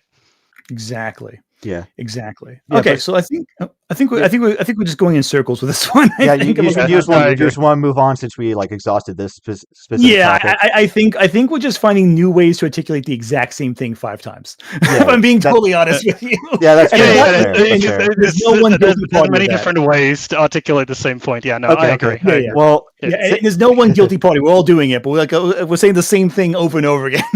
yeah. Well, it's kind of funny because like originally I wanted to like discuss my video in like a linear format, but we discussed the end first. It seems like so now we have to go all the way back to the beginning. Like, yeah. I think I'm seeing people in chat bring this up too, regarding I guess like a small thing I'm noticing, the idea of the because I mentioned that one thing we haven't discussed yet. I mentioned that Lich Devil just mentions that I defend like Lily Orchard initially. Okay, yeah, we can discuss that. Yeah. I feel that's a good one because I feel like in chat I'm seeing people mention that up again, which I think is a good point. I think one element of the video that I think there's 2 sides to this discussion. The specifics of the video he's responding to, and the context since the video came out. I think they're both worth discussing. But since the second one's easier to discuss, let's get that one out of the way first because it's faster. Because it's a way faster discussion. Unambiguously, I've not defended Lily Orchard since this video was made. Like, I don't think that's I don't think that's even like a remote question. If I have or haven't. I've made so many videos criticizing every component of everything she's ever done, as well as promote accounts of the allegations made against her. There's like, that's not even a question in terms of my book. I think my audience, when they heard that part, thought it was ridiculous. The very idea that anyone would ever accuse me of defending Lily Orchard. But I also want to discuss, because you had a different perspective on that, in terms of the specifics of what the video he was responding said specifically. And I also disagree with your perspective, but I want you to explain it because I feel like it's worth discussing, even though I ultimately am going to tell you, I don't think I see you on this one. Okay, so my section on Lily Orchard is twofold. So first off, like I would say Literature Devil's main gripe with your section on Lily Orchard isn't necessarily that he thinks you defend her, like you think she like he doesn't think that you're like defending her like all the stuff she did, right? But you did include her in your video like on how discussing the various dirty laundry of various critics in that in your video, and I agree with him that I think it's a pretty uncharitable broad stroke like that's being applied to the majority of the reviewers, because like he said, you only bring up besides Lily Orchard, you bring up John Della Rose and Nick Rekieta. Nick Rekieta isn't even necessarily like a media critic. Like he's best known for, or was Certainly best not. known for Yeah, like he's certainly law. He's best known for a few things involving the law adjacent to media, I'll say. I'll grant you, Rekieta was more just personal bitterness than anything else to include there. Okay. But again, all of the I'd say I went down the list. It's funny when we were preparing for this, I went down the list, and like I'd say a good chunk of the people I discussed do have some allegation of some kind about them. I think varying levels of severity. For example, Critical Drinker was brought in to court. I think a few years ago for I believe he struck a kid. It was allegedly. I wouldn't know anything about that. Yeah, John De La Rose. Yeah, John De La Rose. I think well is known. confirmed, right? No, that one is like real, as far as I'm aware. Well, both are real, but so with Critical Drinker, he was brought to court over it. That does not mean he was formally charged with it. Yeah. With John De La Rose, and again, Westside Tyler actually went through all the different, because after I'd mentioned a couple times, John De La Rose was saying, "Oh, I can't believe anyone's talking about this. Oh, I'm going to bring you to court, whatever." Well, Westside Tyler was another creator who has experience in divorce courts, went through the whole proceeding and went through every single line of the document. Was like, no, actually, it says here you lost your kid. It sounds like you lost custody of the kid. It looks like there was a restraining order that was established, and this, that, and the third. Going through every single line, it's pretty concrete that there was some legal penalty for some action that was deemed plausible enough to maintain a restraining order. Which doesn't go so easily. It's not an easy thing to get. Yeah, that one is. I'll definitely grant you that one's more bulletproof, for sure. The thing I was gonna hit on that is to illustrate, and to be clear, you're allowed to shit talk anyone on the internet as much as you want, as far as I'm concerned. But the reason that I think Lit Devil brought it up, and I think there's an element of from his perspective, perhaps an understandable point of view of. Lily Orchard, and then saying that the other people have dirty laundry. It's like, sure, I'm going to be honest. Everyone on the internet, given and especially media personalities, are probably going to have some person like saying, even erroneously or otherwise, that they like did some horrific thing at some point in the past. Almost assuredly, most people I certainly know that I'm familiar with in the space have some degree of allegations against them. But then it's a matter of scale, right? It's like. This to me is akin to like saying bringing up Lily Orchard, where I know two things about Lily Orchard as a complete casual. All right, number one, she's really fucking dumb about Pokemon, and number two, she gets into drama near constantly. I knew her. I was aware of her existence as far back as the Josh Scorcher days, and I'm pretty settled on the reality that she just seems to constantly get into shit. And then and apparently everyone who criticizes her gets into shit too, but that's another discussion for another day. Yeah. It's like a drama. It's like a drama like typhoon. It's a black hole, all right. But and so then I could see if I was in Lit Devil's perspective, and I'm like, really, you're comparing me to this person, in terms of like amount of drama that I generate. It's like, I don't know, Because to be clear, like he is in the thumbnail of your original video. Like he is a critic you chose to equivocate. I think that's like fair too. You want to know why? You want to know why I put him on the thumbnail? Yeah, why? Because he had the most distinct looking avatar of all the other guys I was talking about. Oh, really? It was a crisp design. It was a crisp design. It was eye catching. That's the only reason why he's on the thumbnail. There's no other reason than that. In the video, he acts as though I'm saying he's equally as bad as Lily Orchard. No, it was just a visual representation that looked good on a thumbnail. To be very clear, if we were like in a casual setting, me and much the same as we are now, like me and Lit Devil were discussing this, I would be like, I mean, I don't think that it's fair to say that, about the video. It's obviously you've conceded that, you would have probably, and you pretty much made what amounts to, I've not watched it, to complete conclusion yet. But like the Grifters video that you made where you said that's like a more elaborated take on what you were doing there. I think the reality is, when you, even in the most calmest and politest terms, call someone a liar, people tend to bristle quite a bit. No, and here's the thing, I don't disagree with that. Again, with the context of the video itself, the video had flaws, undeniably so. I think my Grifter video is the idea I had in mind for this original video done better. That is in my opinion, every single component of it is better than this one, because it breaks down the categories. It has more nuance. It shows, hey, this is specifically what I mean when I'm saying they're lying to you. It's not that and also bad faith is different from grifting. I think it's a big thing too, because you could be wrong, you could be misinformed, you could be facetious for the sake of a joke, and that's not the same thing as being bad faith. Yeah, and also bad faith is not the same thing as being a grifter. Like there's a different spectrum to it. I would say like the reception to your video would be much different if you didn't like frame it as critics lying, but more so misinforming their audience. That would have made I think that would have it would have been much better. That's a element of the video I don't disagree with on you on that one. I think that if that was phrased differently, it would have had a lot less of a response, but it also would have had less of a response.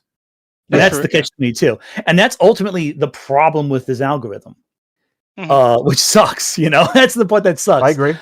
Sometimes sometimes it's it got to be a big splash. It was not as strong as I would have liked, but unfortunately, that weakness promoted it. And so it's the strangeness of this fucking platform that we're all on, where, you have all these elements that you actually I'm not satisfied with. I don't think are reflective of the honesty that I'm trying. Again, the later videos I think are much more reflective of my honest opinion and my perspective and the concrete of it all. Yeah. But unfortunately, the way the algorithm works, and bizarrely, that gave me the opportunity to do it better a second time. And so it's one of those bizarre elements where and again, the feedback, harsh as it might be, hugely benefited my writing and my work. So it's one of those things where it's like, do I regret making it that way? Well, that's hard to say, because it allowed me to make better stuff that was more articulate, but it also did, as you're saying itself, have an equivalence that wasn't great. And it's that kind of trickiness where I'm like, how do you look at that? How do you reconcile that? There's no answer to it. And it sucks. It sucks. But it's for me, it sucks. I should say. I'm not saying for him. I'm saying from my perspective. From my perspective, it sucks. I get it. Yeah. Well, knowing all of this. Oh, go on. I'll go after, because I'm going to do one of my famous Nostradamus swings. Oh, sweet. Okay. Sorry. Go on. Yeah. Well, it's good that you shared your thoughts on your video a year after, like your problems with it now. But I think with that being said, I feel as though you should have, if that's how you feel, I think you should have at least offered some courtesy to Literature Devil then, as someone who could have just genuine gripes with your video, because and 15 seconds in, to your video, you started off your response by saying that you didn't simply want to respond to Literature Devil, but that you also wanted to talk about the whole process of responding to criticism. And I took some issue with that, because there were a number of examples in your response to him that I would classify as how not to respond to criticism myself. We kind of went through some of the examples, but I would say my major gripe with your content, or how you specifically respond to people, is it comes across to me that if the person in question is someone you don't respect, you don't really take their positions to heart. You stole my swing from me. I was gonna say, no, I wouldn't go quite that harsh, to be clear. But what I was gonna say, Anthony, you would agree? Would you agree if because this was when I watched the video, this was my read, right? You feel that LitDev made a video that, in your estimation, was the content of which kind of dragged, and you felt repeated itself a lot, and to boot, he also said some things about you that you didn't feel were necessarily accurate, so you didn't particularly feel predisposed to okay, I'm going to sit down and agonize over this for you just, what did this guy really mean? You just kind of went with your intuitions on a lot of things, and then not saying that that's a bad thing to do, by the way. People do this shit all the time. I do this. I wouldn't say that's necessarily true. Okay. I think my issue with it was it didn't actually address what I was talking about. Okay.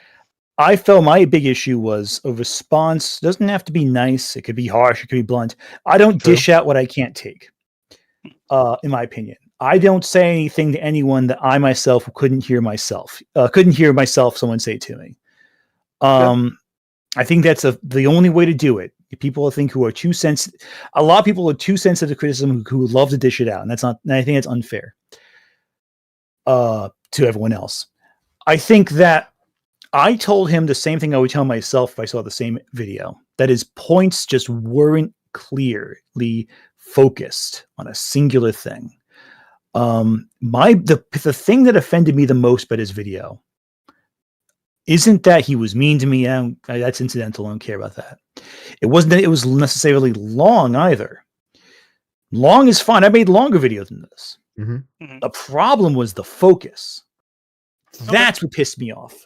Because it's one thing if it's long. I make long videos too. Long man isn't bad. Long man just might not focus on what the point. And that's the issue. It's not the length, it's how you use it.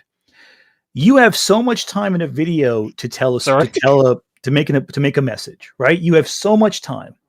And for someone who spent so much time talking about structure and story structure and the 5-act structure and all that, hero's journey and save the cat, the video felt deeply unstructured. It felt very rambly. And, it kind of beleaguered its own points. And again, in a conversation like this stream, we're going to beleaguer our own points by nature of talking. That's not the same thing. A debate, a discussion, a podcast, whatever, that's the point where you can ramble a little bit because it's off the cuff.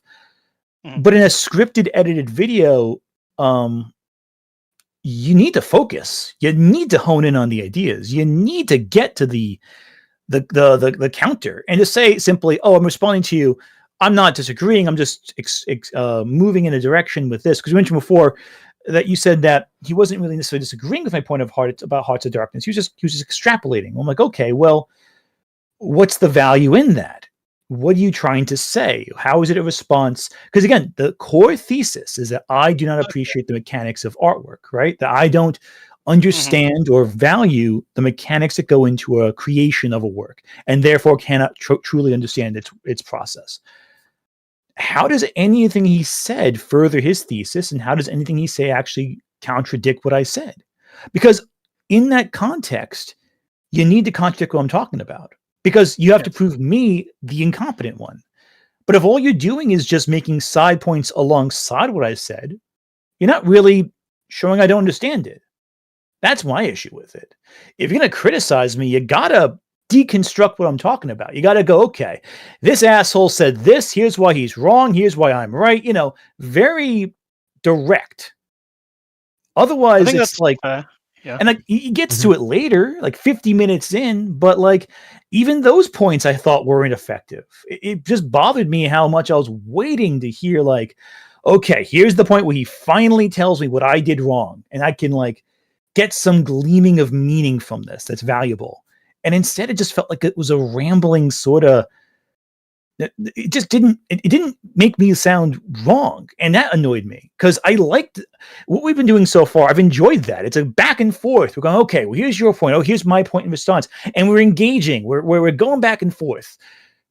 What he did was he played the video, took a pre-planned lecture he had himself already, and went off on a language.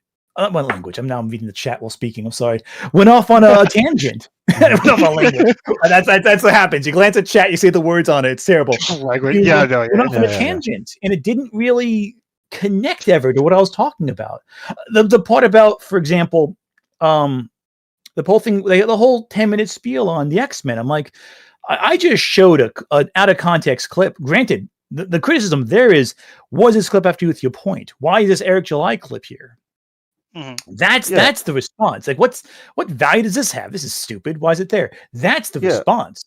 But instead, he went on this big tangent about X-Men. And I'm like, but none of this has anything to do with the video you're responding to. And to me, that was like, where's the value in this? Like, if you want, he already made a video on X-Men on that same topic. I've watched it on a live stream one time. It's like, if you're gonna just repeat your own points, make another video essay about the X-Men. It doesn't have to be a response to mine. It didn't need to be that. It didn't actually address anything I said. And so I'm just waiting the whole time, waiting.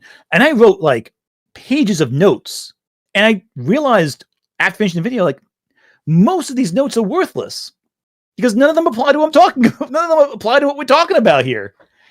That's what annoyed me. It was such a waste of my time. That's what drove me crazy about it, because I'm like, I'm watching and going, okay, when do you do the thing where you tell me I'm wrong? And 15 minutes in, they kind of get to that point, but it's like, it just seemed to beleaguer, oh, why didn't you talk about this thing I mentioned? Well, because it wasn't relevant to my point. It didn't matter to what I was talking about. That's why I can't include you. It's not a response to your whole argument. It's a response to this specific slice of your argument. And it's like, well, because you can't expect someone, unless it's a response to a specific video, to go, here's every point they make. And I didn't expect you to do it with my video. I don't expect anyone to do it with my video. You can't expect them to cover every single component outside of a live stream. And even then I don't expect it, because people like to yap, but it felt like he was just spiraling and like never really found the concrete that would matter in my discussion. And that deeply irritated me. The lack of ever coming to the head where it's like, okay, here is the thing. Instead, it was talking about abstract philosophies and the hero's journey and Joseph Campbell. And I'm like, dude, just fucking tell me what I did wrong. Fucking grade the paper, at a certain point. Mark it up. Tell me tell me where the issues are, because otherwise I'm like, what is the value of all this discussion? And that irritated me so deeply, ultimately. Okay. He just need a timestamp to say, this is my video essay that's unrelated to Ant. Here's my response to Ant, his arguments to me. Like that. Yeah, that would have helped. Like that's like your major drive of the video, you would say. Yeah, if he did that, I would be 80% less annoyed with it. But instead, I'm like, everything was blurred together, and it was like, and even when he did address my points, he did it in a really roundabout way, where I'm like, this doesn't. It felt, what it felt like. The word I'm looking for, really, it felt like it was masturbatory.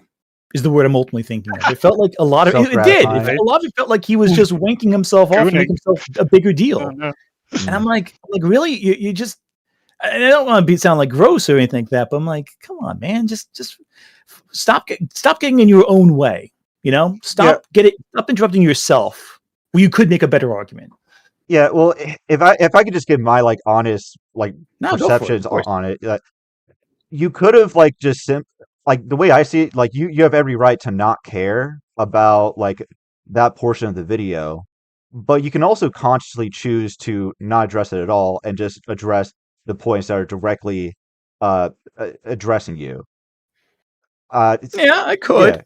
Yeah. And I feel as though when you just include all that and you don't really care to engage with it, because you do say you don't care about what he's saying a lot of times in your video. Yes. To me, that kind of proves his point a bit when he makes the comparison with you and Tyler somewhat, right? Because he's saying, oh, Tyler does only cares about the conclusion. He cares about the main point, but he doesn't care about the the journey, he doesn't care about the path to get there. So that's what I'm thinking. He said you don't you just want to get to the point, and that's what you said. You just want to get to the point. You don't really want to engage with his point, with his whole video thoroughly. You see, I would, if we're using the metaphor of the menu, I would neither compare myself to Tyler or the chef. Mm-hmm. I would compare myself to Anya Taylor-Joy.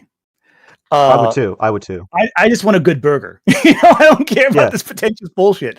Just give me what I need to feel nourished. That's made with warmth and specificness and focus. That's honest. Real honesty, not this pretentious self-aggrandizing bullshit. Just give me get to the brass of it all, And that was my ultimate criticism of the video, Yes, I could have avoided that and gotten right to the point, but that wouldn't have been honest to my response to the video. Yeah. I could have been nice, but I will say this. I treated Literature Devil no more harshly. In fact, even less harshly than I would do myself if I made something like that. In fact, I think I would be more aggressive to myself. I think it's a fair thing for that, I would say. I have never treated any human being in the world the way I wouldn't treat myself first. So you don't think the the segment you included in your video, dedicated towards Literature Devil, justify the amount of time and effort he put into your video? No, not in the least. I think Lucha Devil, his content is all about responding to other people. His video essays involved taking quotes from Mary Sue McCon, whatever her name is, Kelly Sue McConaughey, like a random quote of hers, and making an entire hour-long video about it. I spent 4 minutes talking about him, if that. He spent an hour and a half in response. I think, in general, I cited him as an example. I didn't cite him as a focus. I wasn't saying he specifically was the example of everything I'm talking about. I just said he is an example of this specific type of criticism that supplants the original in your mind. And I used the example right there. And ironically enough, his argument against me was that I didn't talk about him supplanting the original more. You know, it's like the core section he drew an issue with was that I said his criticism supplanted the original. And he got mad I didn't talk more about him supplanting the original. Well, that would have proven my point further. Ironically, it's not about listening to whether or not you have a good fan fiction or not. It's about bad, in my opinion, criticism that's weak is designed to make you forget what actually happens because it's taking the movie out of faith, or taking the book out of good faith and recontextualizing it. And he never really addressed that. He just didn't like how he didn't show how he would do it differently. So ultimately, he took an argument about me saying he supplanted the media and said, why didn't you show me supplanting it more? Which proves he didn't understand my point with it. You know what I'm saying? Like, I didn't want to embarrass the guy too much with that, but I'm like, essentially what he was saying was, why didn't you prove your point harder with more examples of me doing the thing you just said I did? It's one of those things where I look at that and go like, I don't think he understood why I talked about him at all in that video. I think he just thought, oh, I'm being mean to him. But like, no, I'm giving an example and you're actually reinforcing my example with your response. Does that make sense? I'm not sure if I phrased that well enough to communicate that clearly, but that's the issue with it. I think the example is gonna not that I don't want to turn this into the Star Wars stream. We can do that another time. But the example of him is gonna cut less ice with us because I would say we are predisposed towards his favor when it comes to criticisms of Rey. That's like a whole tree would have to go down. But I get where you're coming from if that's your perspective. Yeah, just to articulate your position. No, of course. You think Rey is a better Reign character than Luke? Is that your position? Because I don't want to mischaracterize you. I don't think so. I think Rey's almost a nothing character. I think the problem with Rey is that she's bland. I don't think she's a Mary Sue. I don't think anything like that. I think she was created to fit a formula, one that Lit Devil actually pushes very hard, the hero's journey. She was designed entirely to fit the hero's journey formula, and I wish they got more creative with her. But then again, I think all the protagonists of Star Wars are not nearly as interesting as the side characters, with the exception of Darth Vader.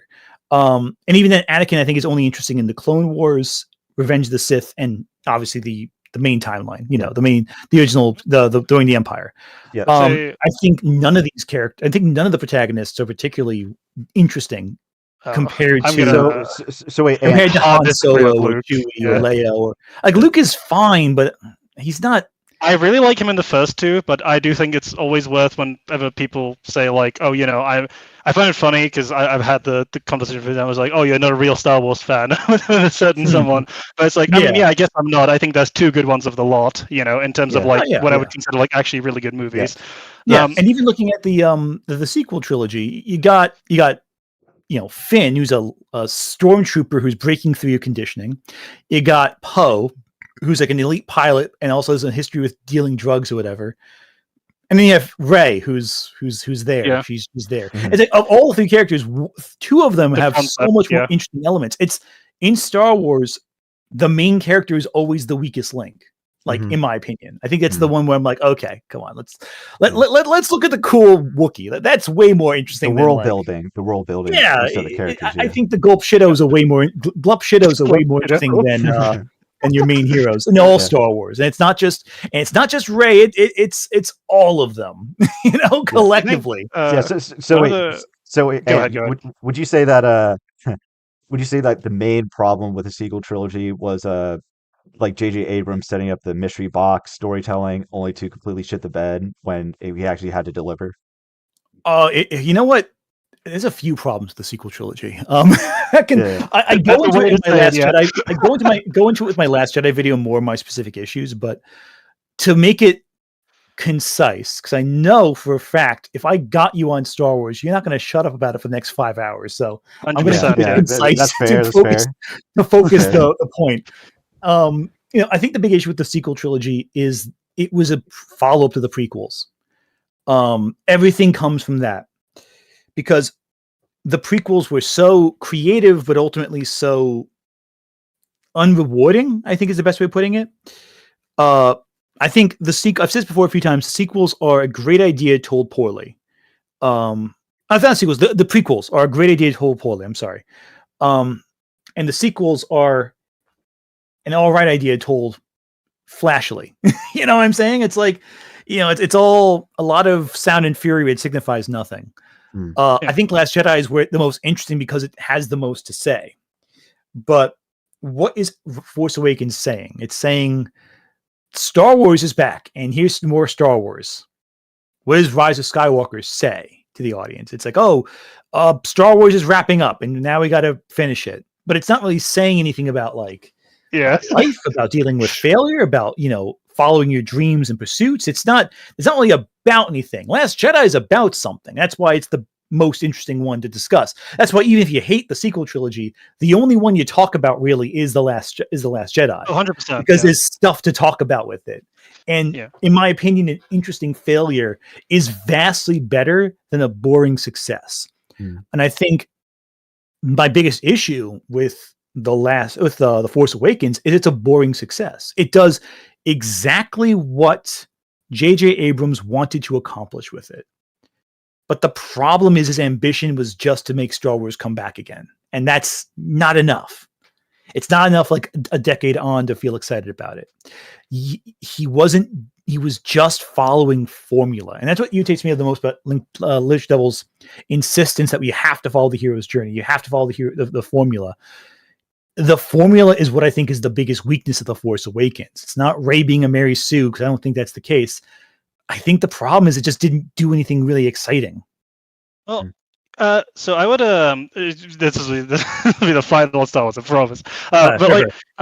No, sorry. As what I was going to say with the formula, and because we kind of touched on it at the start, and to circle back to that, because I don't think having the formula and not having the formula is the problem. I think it's how you execute it. So I would because funny enough, I've had this conversation with my girlfriend. Because listen, I'm a Muller fan. She's a Anthony Grimuglia fan. All right, we're the ever tragic tale of star-crossed lovers. All right. Oh God, it's tragic. It's a tragic. I'm a fan. It's horrible. I'm sorry. No, I'm just kidding. No, the thing I was going to get into though is because I was talking to her about it, and I was thinking, and obviously she is very much on the Rey's not a Mary Sue. I was very much on the. I think she is, but I think the way she is not. It's not in the sense that people often talk about. I think you're completely on the money, and I think people are not wrong when they're like, Rey is like your lab-grown, we want to make a hero's journey character.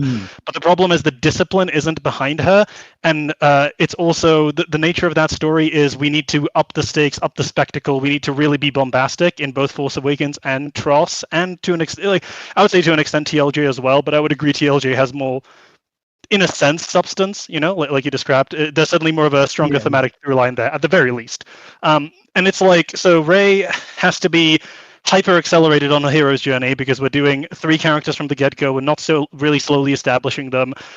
We need to get the cameos in. We need to do this. We need to do that. So fuck it. She's like. First scene with Kylo, fuck, we're out of time. Okay, fine, yeah, she like out-mind tricks him or whatever. And then final fight, just have the fucking planet crack apart. Who gives a shit, right? Like, we just need to get this moving into the next movie. We need to close this out in a bombastic fashion with fucking Starkiller Base and everything, right? So it's like, it's all of those things. And then you obviously have the things like, she can lightning a Star Destroyer out of the sky, which is just like an insane increase in power level that is clearly just there, I think, for spectacle, right? Same with like fucking I don't think any of us are gonna argue with you that the Rise of Skywalker's rapid creative choices are rushed. Yeah. I think my issue with Force Awakens is a pretty good first act that establishes all the pieces in place. I agree. Yeah. It's the second act that is the squishy bit that doesn't quite come together all that much, and it leads to a third act where events happen that don't feel as satisfying as they would without a stronger second act. You look at the second act of A New Hope. You have all these character moments where they're able to be challenged, whereas with Force Awakens, the second act is like they go from one place to another. Really, that's what happens. They just go from point A to point B, and they get into a fight that leads into Act 3. And that's really all the events that challenge the characters to change. And I think that's where the big issues come in. If they had a second act where there was, because you have the spectacle like, oh, they have an alien on the ship and they're running around the ship. I'm like, well, what choice did the character have to make? Yeah. Well, where they decide something, like where they, the first act has decisions, the third act has decisions, but the second act, they kind of railroaded a little bit. And there's not really this, even the choice Finn makes to leave gets negated because he doesn't leave. Seconds after he makes that choice, he has to do a fight scene. So there's no meaningful decision the characters have to make. And the thing is, with Rey as well, it's I've had this this conversation with many people many times, obviously. But one of the things that I always say as a joke, and it's like, it's in the camp of, oh, what would I do to improve this character? Unironically, I would have Rey and it's a very minute element of but her combat, for example, right? Just have her fucking pocket sand a guy, right? We're setting her up as a survivalist person, will do whatever it takes.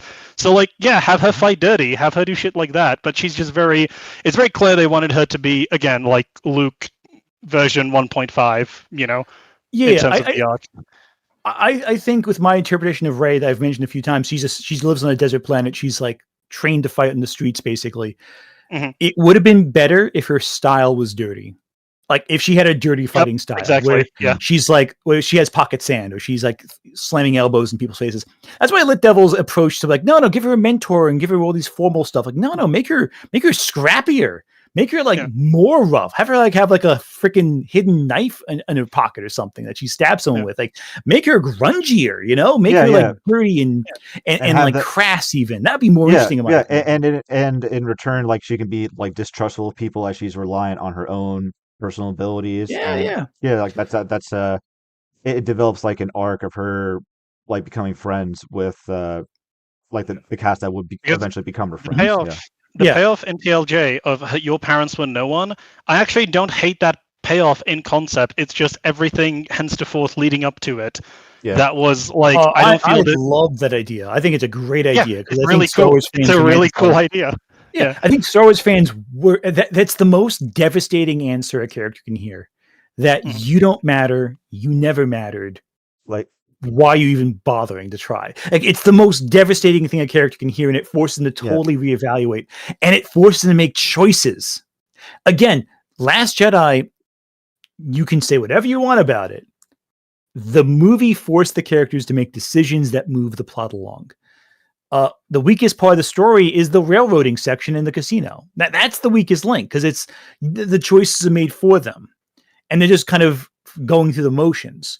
Every other part of the movie, the characters have to decide on something, and those decisions push along the narrative to some degree. It's an active plot, whereas The Force Awakens and Rise of Skywalker, they're very passive plots. Mm-hmm. So, you look at it that perspective. Again, these are criticisms that you don't get if you boil it down to, the archetypes don't fit the story. It doesn't follow the hero's journey perfectly. No, you got to look at the mechanics, the gears at play. In my opinion, anyway. I'm not sure if everyone agrees with that, but I think it's beneficial to know that. Yeah. Well, I agree with what you were saying before, that a better Star Wars story would be just following some random guy or gal in the universe and seeing how they navigate it. But that to me sounds more compelling than just we get another the same a Luke Skywalker story just repackaged. But the funny thing is, they made that story you're describing. It's called Andor. Yeah, exactly. Everything I just said, that's Andor. It's brilliant. It's incredible. It's great, and that works. It's a scruffy guy who does whatever he can to survive. Freaking Andor. That's right. That has a pocket knife right there. That's it right there in terms of characterization. I just think this is and that's the problem. What you said with the perspective certainly that was outlined in TFA of like it can't exist past brand iconography in a sense, because like it's because now everyone has established conventional notion of like, oh yeah, it's lightsabers, fights and shit like that. It's Jedi. It's like, man, in the first, there's like arguably one fight with a lightsaber in the first movie. And then they touch tips basically. Yeah, and then there's a second one in the second movie, and Luke loses that fight. So it's like, why do we need to have like a lightsaber fight immediately? It's just like, and then the fucking the scene of I'm watching this movie and I'm getting immersed into what you said with the Act 2 being the quote unquote low point in more ways than one, where like it gets softer. It's like, for me now that I if I have a God forbidden reason have a mind to rewatch that movie, it's like the scene where Han shows up after I'm spending all of this time with these new characters that have potential. I'm like, man, that's like patient zero of everything that's wrong with this franchise now.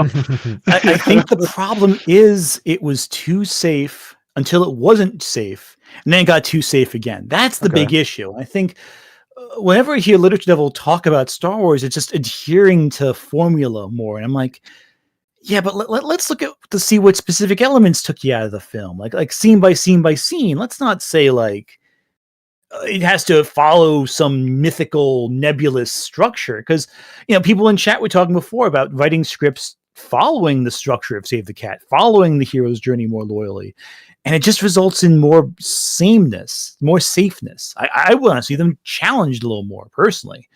And we're describing all that essentially, but I think that's why I think it's such a tricky discussion, and also then the trick becomes, how do you balance what you wish the film was versus how effectively the film communicated its idea? Because like it or not, the film did exactly what J.J. Abrams wanted it to. The problem is it wasn't as effective as a different idea could have been, or what the franchise needed maybe at that time or in hindsight, or to set it up for success.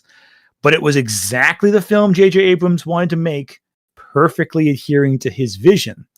The problem is you don't like his vision, and that's where it's a tough thing to do as critics. Do you criticize the movie for being bad? Well, it functions exactly as intended. It's just not what we want. Yeah, and that's where it gets so tricky. That's where the whole discussion gets a little more nebulous. Not saying anyone's wrong, but I'm just saying it's more nebulous. Yeah. Which is, well, that harkens back to that, it's myself of Star Wars a little bit. It's like that understanding I think a lot of people have when, the good old objective word is thrown around, where again, objective doesn't mean true or definitively 100% correct. It means measurable, like to a standard, right? Yeah, and if our standard, and this would certainly be mine, and I think Kino standard as well, is how much do I think this movie, this plot, or these character arcs, I think are working on a structural level. That's like where my analysis is going to differ from someone. Well, let's just see what was the thematic focus of this movie, and how well do I think it realized it in a certain way, right? Because we're going to come with completely different answers. It's like if I'm doing, I'm doing maths and you're doing like biology, right? Not non-quantifiable biology. I think I got a super chat, and I think it's directed towards Ant. It's a bit of a like, do you want to hear it? Like, because it is. Yeah, I'll probably play some super chats at this point in the conversation too. But what's let's hear it. I'm sure it's harsh. Let's do it. For $5, Anime Problem 1070. The hero's journey isn't a formula you built. That's not what the hero's journey is about. Your inability to understand shows your shallowness. He said swallowness, but I assume shallowness is what you. Yeah, so too. Swallowness is good. I'm getting some swallowing things now too. The hero's journey is a formula. Ultimately speaking, that's just what it is. All elements of story structure are a formula. You put these points into the mix in a certain sequence, it comes out with an end product. That's a formula. The problem is, if you adhere to the formula perfectly, Or if you're like the average Italian cook and you say, oh, you can throw in some spice, some herbs, some seasoning here and there, put a little extra tomato sauce in, whatever it might be. You play around with it a little bit. You put a little funkiness in there. You don't follow the formula strictly. You kind of mix in some other elements. Yeah, well, that kind of goes against my perception of like Italian restaurants, because I've seen like videos of people like doing some funny stuff, like messing with the formula, and you get like a very like a like Snapping very angry spaghetti. Italians. Yes, it's like using scissors to cut spaghetti is one of them, but Okay, there are other okay. examples. Don't speak such evil in this house. All right. There's no cutting spaghetti here. Lies in the house of God. Yeah, no. I want you to say 5 Hail Marys as your priest, and Mm. no, but like, you ever have an Italian grandma cook for you? They don't have a cookbook. I'm trying to just tell you right now, there's no formula for the Italian grandma that makes perfection every day. But no, I do want to say it is getting a little late. And I do have a son to put to bed, so I want to read some super chats, and if you don't mind, maybe we can get the final thoughts soon after that. Sure. Well, I'm not being rude. It's because my son is. No, you're not. Yeah, that's fine. That's fine. That's fine. Yeah. I had just like one more thing anyway. No, okay. I'm just gonna play supers real quick. Let them play out, and if you hear them, have a thought about them, don't hesitate to respond. Yep, no good one. I mean, like, yeah, go ahead. Yes, more artists are good. Absolutely would agree with that.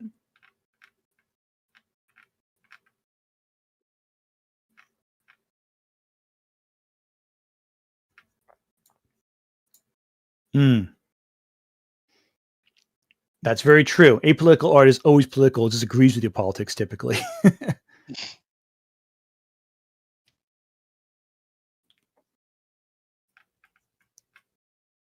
Yes. 100%. Totally agree with that.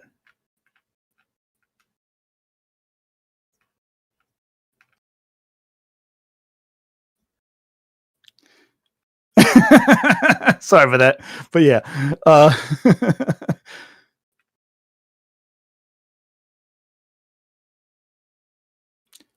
Washington, D.C.'s Justice League.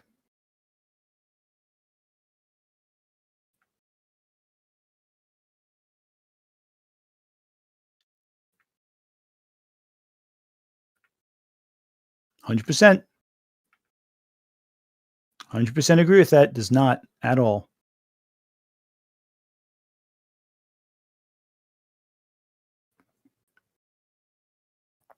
Mm-hmm.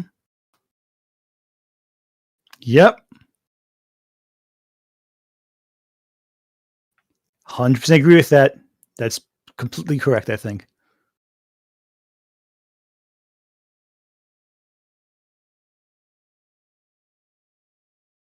Mm-hmm.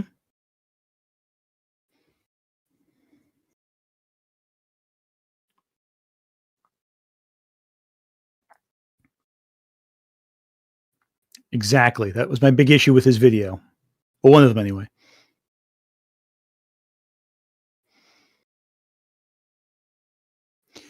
I would argue Ray's a better protagonist than Kirito, but that may be debatable. I'm not sure.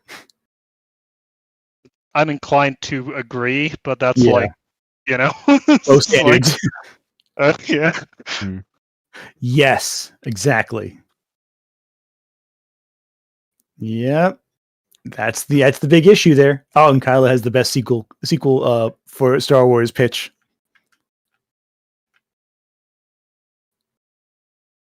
Yep. Dragon B. Arthur's daughter, and let's get that bar back and running with the holiday special. 100% agree with that. Yeah. I think we need more holiday special canonicity in modern Star Wars. I think it's necessary. I think it's time to be brave again and bring back the holiday special. We actually, well, real quick, we had the other night we had your self-described arch nemesis on stream, and he said that he is self-imposed. Yeah, exactly. Yeah, he said that he said that like the Disney Star Wars special or holiday. The Star Wars holiday special, sorry, is more canon than Andor. It's small. Well, it's small canon. Small canon. It's small canon. Okay. It happened. It happened. It's more canon than Clone Wars. It's more canon than Clone Wars. You need to, of course you need it to is. get that one in there. Yeah. Of course it is. What Yeah. else would it be? Oh, Yeah. he'll never change. It might be a sad thing, but anyway, it is getting a little late, so I do want to give some final thoughts. I don't want to rush you or anything like that, but my son is probably going to fill the house with poop if I don't get to him soon. Okay. So I personally feel this has been very constructive. I think it's good to. I think this is an example of a case where, even though I don't know if I've convinced you of even a fraction of my points, at least you're able to listen to it in a way that you can actually hear what we're talking about, not because I think, again, the algorithm freaking pits people again. I was saying this to Manga Common too when I had my debate with him, and I've said it since to him as well. I believe the way the internet works is it encourages attacks on other people. And I'm not at all. I try to do it now to elevate discussion around the media as opposed to just attack people. But yeah, no, it could be very toxic. So I'm glad we took the chance to just speak about it in person. And again, the invite is out to Lit Devil too, if he ever wants to. But he won't because he refuses to. But that's okay. No one is ever entitled to these kinds of things, but I do appreciate you taking time. I think it's really beneficial in general to this discussion. But again, I feel like you have different takes on this debate than I do, so I'll let you both say your piece as well. Yeah. Can I go first, Jan? Yeah, by all means, no problem. It's later for you than for me. Yeah, so I think people's takeaways on this debate are going to be subjective, like you said, and I think some people are going to say, well, they didn't really challenge each other. Well, I think we did. I think we did challenge each other a considerable amount. We just didn't really. It just didn't devolve into a shouting match and just like accuse the other side of being things like it just get into circular reasoning. I'm so sorry. I forgot to pause supers. I'm so sorry. Two are coming in real quick. I'll pause after this. Oh yeah, go ahead.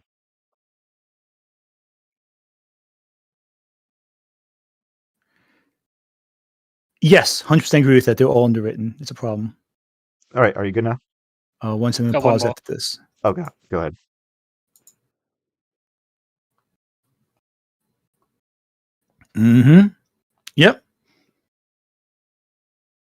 Yep. 100% agree with all of that. The freaking way those films were filmed is the biggest issue against them. I'm so sorry. Now you can go. I've got the pause. I would have paused. I thought they would pause. They weren't. As you were. I'm so sorry. I'm going to pause now, so we're good.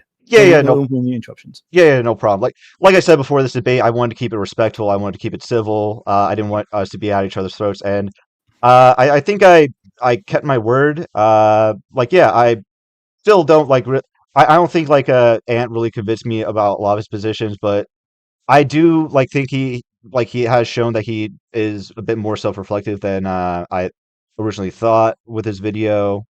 And even if we have some disagreements, I can at least say I respect him for wanting to have a debate over my response to his video, his willingness to hear me out. So yeah, props off to Ann for that. No, absolutely. And again, I don't expect to ever. Debates are always tough because you can't really force someone to see the way you see it. You have to. But and even then, whatever. But I think it's good to just at least have discourse about it. It's not divulging into throat ripping. I have no formal debate experience whatsoever. So yeah. No, I just have. You know what I have? I have experience at an Italian dinner table trying to be heard. That's my experience. Thanhivings are probably rough. I have freaking like double-digit aunts and uncles, so yeah, they could be a little tricky. For my part, I would also when it comes to constructive, I think people are going to say it wasn't constructive because it didn't evolve into a shouting match, which is not the particular brand of approval I'm looking for when it comes to debate or discussion. I think the problem with many online debates is, in fact, the entire thing devolves into an attempt to showboat and demonstrate performatively that your idea is the better one.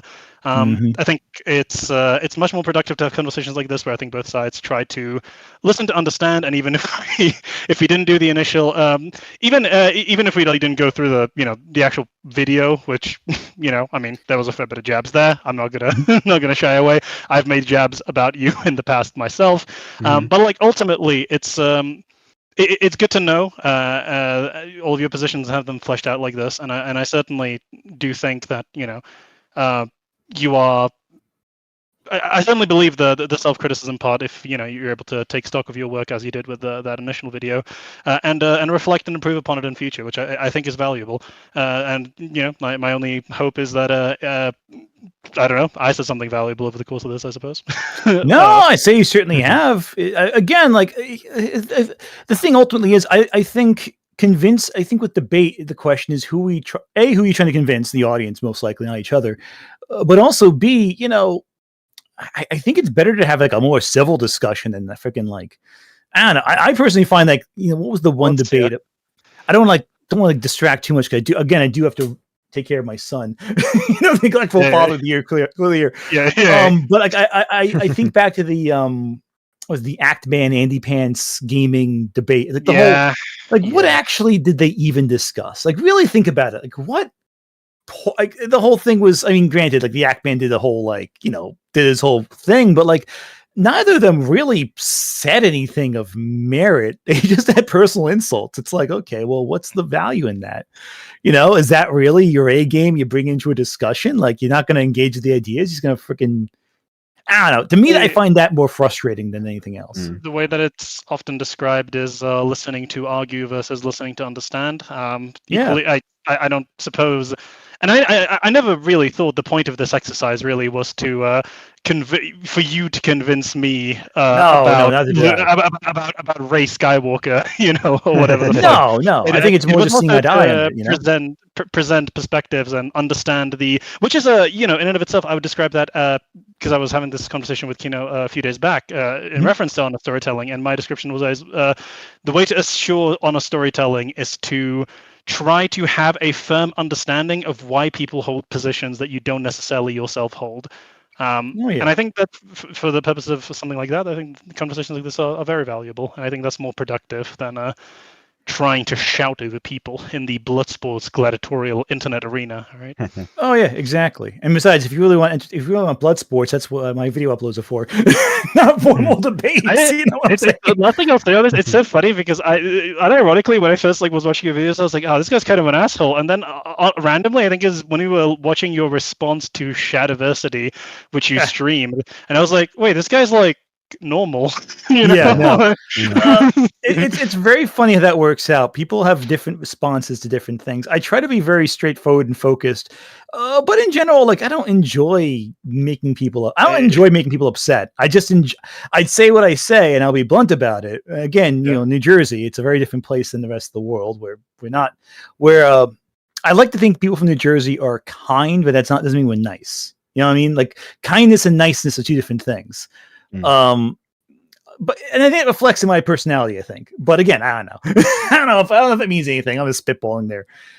Who knows? Anyway, that makes sense. I certainly prefer that to the so there's certain other people on the internet who make God of War Ragnarok reviews, and then they stream it, and it's it's an interesting experience hearing what they have to say about Sonic characters. Not naming names. God, if you know, you know. I feel like now when you said the Sonic characters part, I'm like, oh, I know what you're talking about. Like, oh, maybe actually. Actually, now you're saying that. I think I think I do. Anyway, I'm gonna hop off here and say goodbye to my chat, but I want to just thank you again for both taking the time to discuss this. No problem. It's a great. I think it's a really good discussion, and if you ever want to do it again, let me know. We can arrange something. I am more than happy to talk about medias all day long. So sounds good to me. All right, I'm gonna leave you leave your chat and say goodbye to my chat for a second. So take care, everyone. Oh, take care, you guys, and then you know what I'm saying. Yeah. Right. All right. Take care, Ant. Yeah. Take care. Thanks so much. Congratulations again, by the way. See ya. All right. Yeah. So Jan, do you want to stick around for a bit to discuss? I have a bit of time. Not too much, about 15 minutes ish, but yeah. Okay, let me just reorganize your your avatar real quick. Because it was much more civil than I originally thought it was going to be. Yeah, no, well, the thing is, it could have become not civil, but I don't think that's again. I don't. I'll be honest, and this might, be an unpopular position at this stage, but I don't think he's really. And I said this before. I don't think he's a bad actor. I appreciate he said Birdman is a friend of the channel for him, but I'm going to still double down on I think Birdman is absolutely a bad faith actor. I've not seen evidence otherwise, but I think he's pretty chill, when it comes to the good old conversation. And yeah, certainly, it's clear that there's some moral intuition differences on some topics, but that's to be expected. Yeah. I think like to chat, I see some people saying, "Oh, like you didn't challenge his points at all." Like respectfully, I think we did. We just didn't do so in the like clip mining sort of way. Like again, like I am not like I don't have like a background in debate or anything. So like I like my mindset is to just be more polite, like a more respectful. Because if you come across as a raving like a frothing at the mouth lunatic, then I feel like that's when you lose. You make yourself Yeah, come across as a more certainly unreasonable one. optically. Yeah. Yeah, and it's like as much as it was also the nature of the topic, right? And like in terms of I still think we got to get across. Like I and I said as much. I think it's just like I said. I think it's just a matter of he's looking at some of the things Lit Devil is saying, and he's perceiving them according to well a very different perspective from someone like you or me would, which is to Hmm. be expected. And I don't think that he's in some ways I don't think he's horrifically askew in everything. And I certainly think that he knows a fair bit about. I don't think to be fair, I don't think it's fair to make the point that he doesn't care about art. I don't think that's a fair thing to say after this conversation, is what I would say. Yeah. So if you want to say that I'm cucked on that point, you can go ahead. But yeah, Yeah, and like just to be clear, like I definitely don't think he like my mind has changed on his positions. Just like I didn't don't think I changed his mind on any of his positions.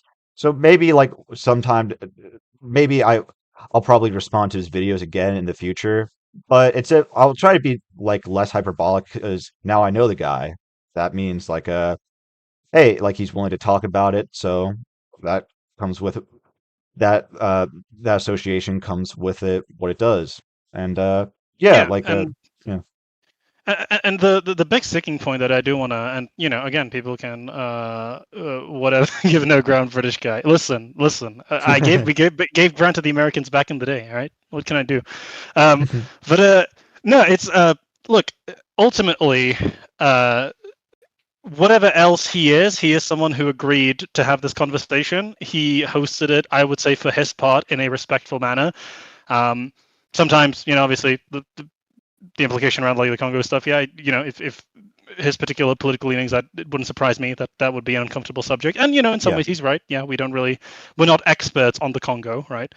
Um, Hmm. but yeah, ultimately, like I just think that this is pretty fucking cool of him, and I don't think that if you're a fan of ours, I don't think that should go unnoted in your mind. He agreed to have a live conversation, and even if it was you could describe a soft conversation rather than one where we're trying to deliberately get him or reciprocally, he's not trying to get us into any sort of trap or anything like that. Then hey, I'm fine. I will give as good as I get. If someone calls me an idiot or like whatever, I'm going to push back. If someone just says, "Hey, I want to have a chat. Can we hash this out?" Yeah, I'll do that. Yeah. I don't think there's anything wrong with that. Yeah, also like if you're in our Discord server, you kind of I then you'd know that sometimes people we interact with in there tend to be more unreasonable than Ant. Like a certain guy whose first name is Black and last name is Jack. Let's just I say. find it so funny that his name is Blackjack. He's your shadow self, all right. Yeah, but with all that being said, if you guys like were frustrated with this like stream because we didn't think we raised a certain point when we should, like that's perfectly fine. Like feel free to let us know what we should have brought up or like what you thought about like Ant's answers to like our questioning. And yeah, like I'm not saying you guys are wrong to feel frustrated, or if I like made it seem like something it wasn't. Because yeah, I just No, I think didn't really know what the conversation was going to be like, or I debate was going to be like going in. So yeah, not to not to cover for you to have. I wouldn't apologize for that at all. Like we the commitment was we were going to have a conversation with Ant, and we did. And it turns out that Ant was willing to be completely reasonable, and even I would describe him as quite self-reflective on a few points. And there is absolutely no reason to, in that instance, for us to go hyper offense and be like trying to fucking crucify him, or for him to do that to us in turn. You know. okay, yeah. Well, with that being said, I'll close tonight's stream, and tomorrow is going to be the finale to Dispatch. I'm going to stream the last two Yeah. episodes, and yeah, it's going to be a great time.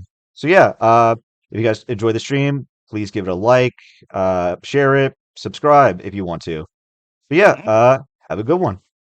Have a good one, guys.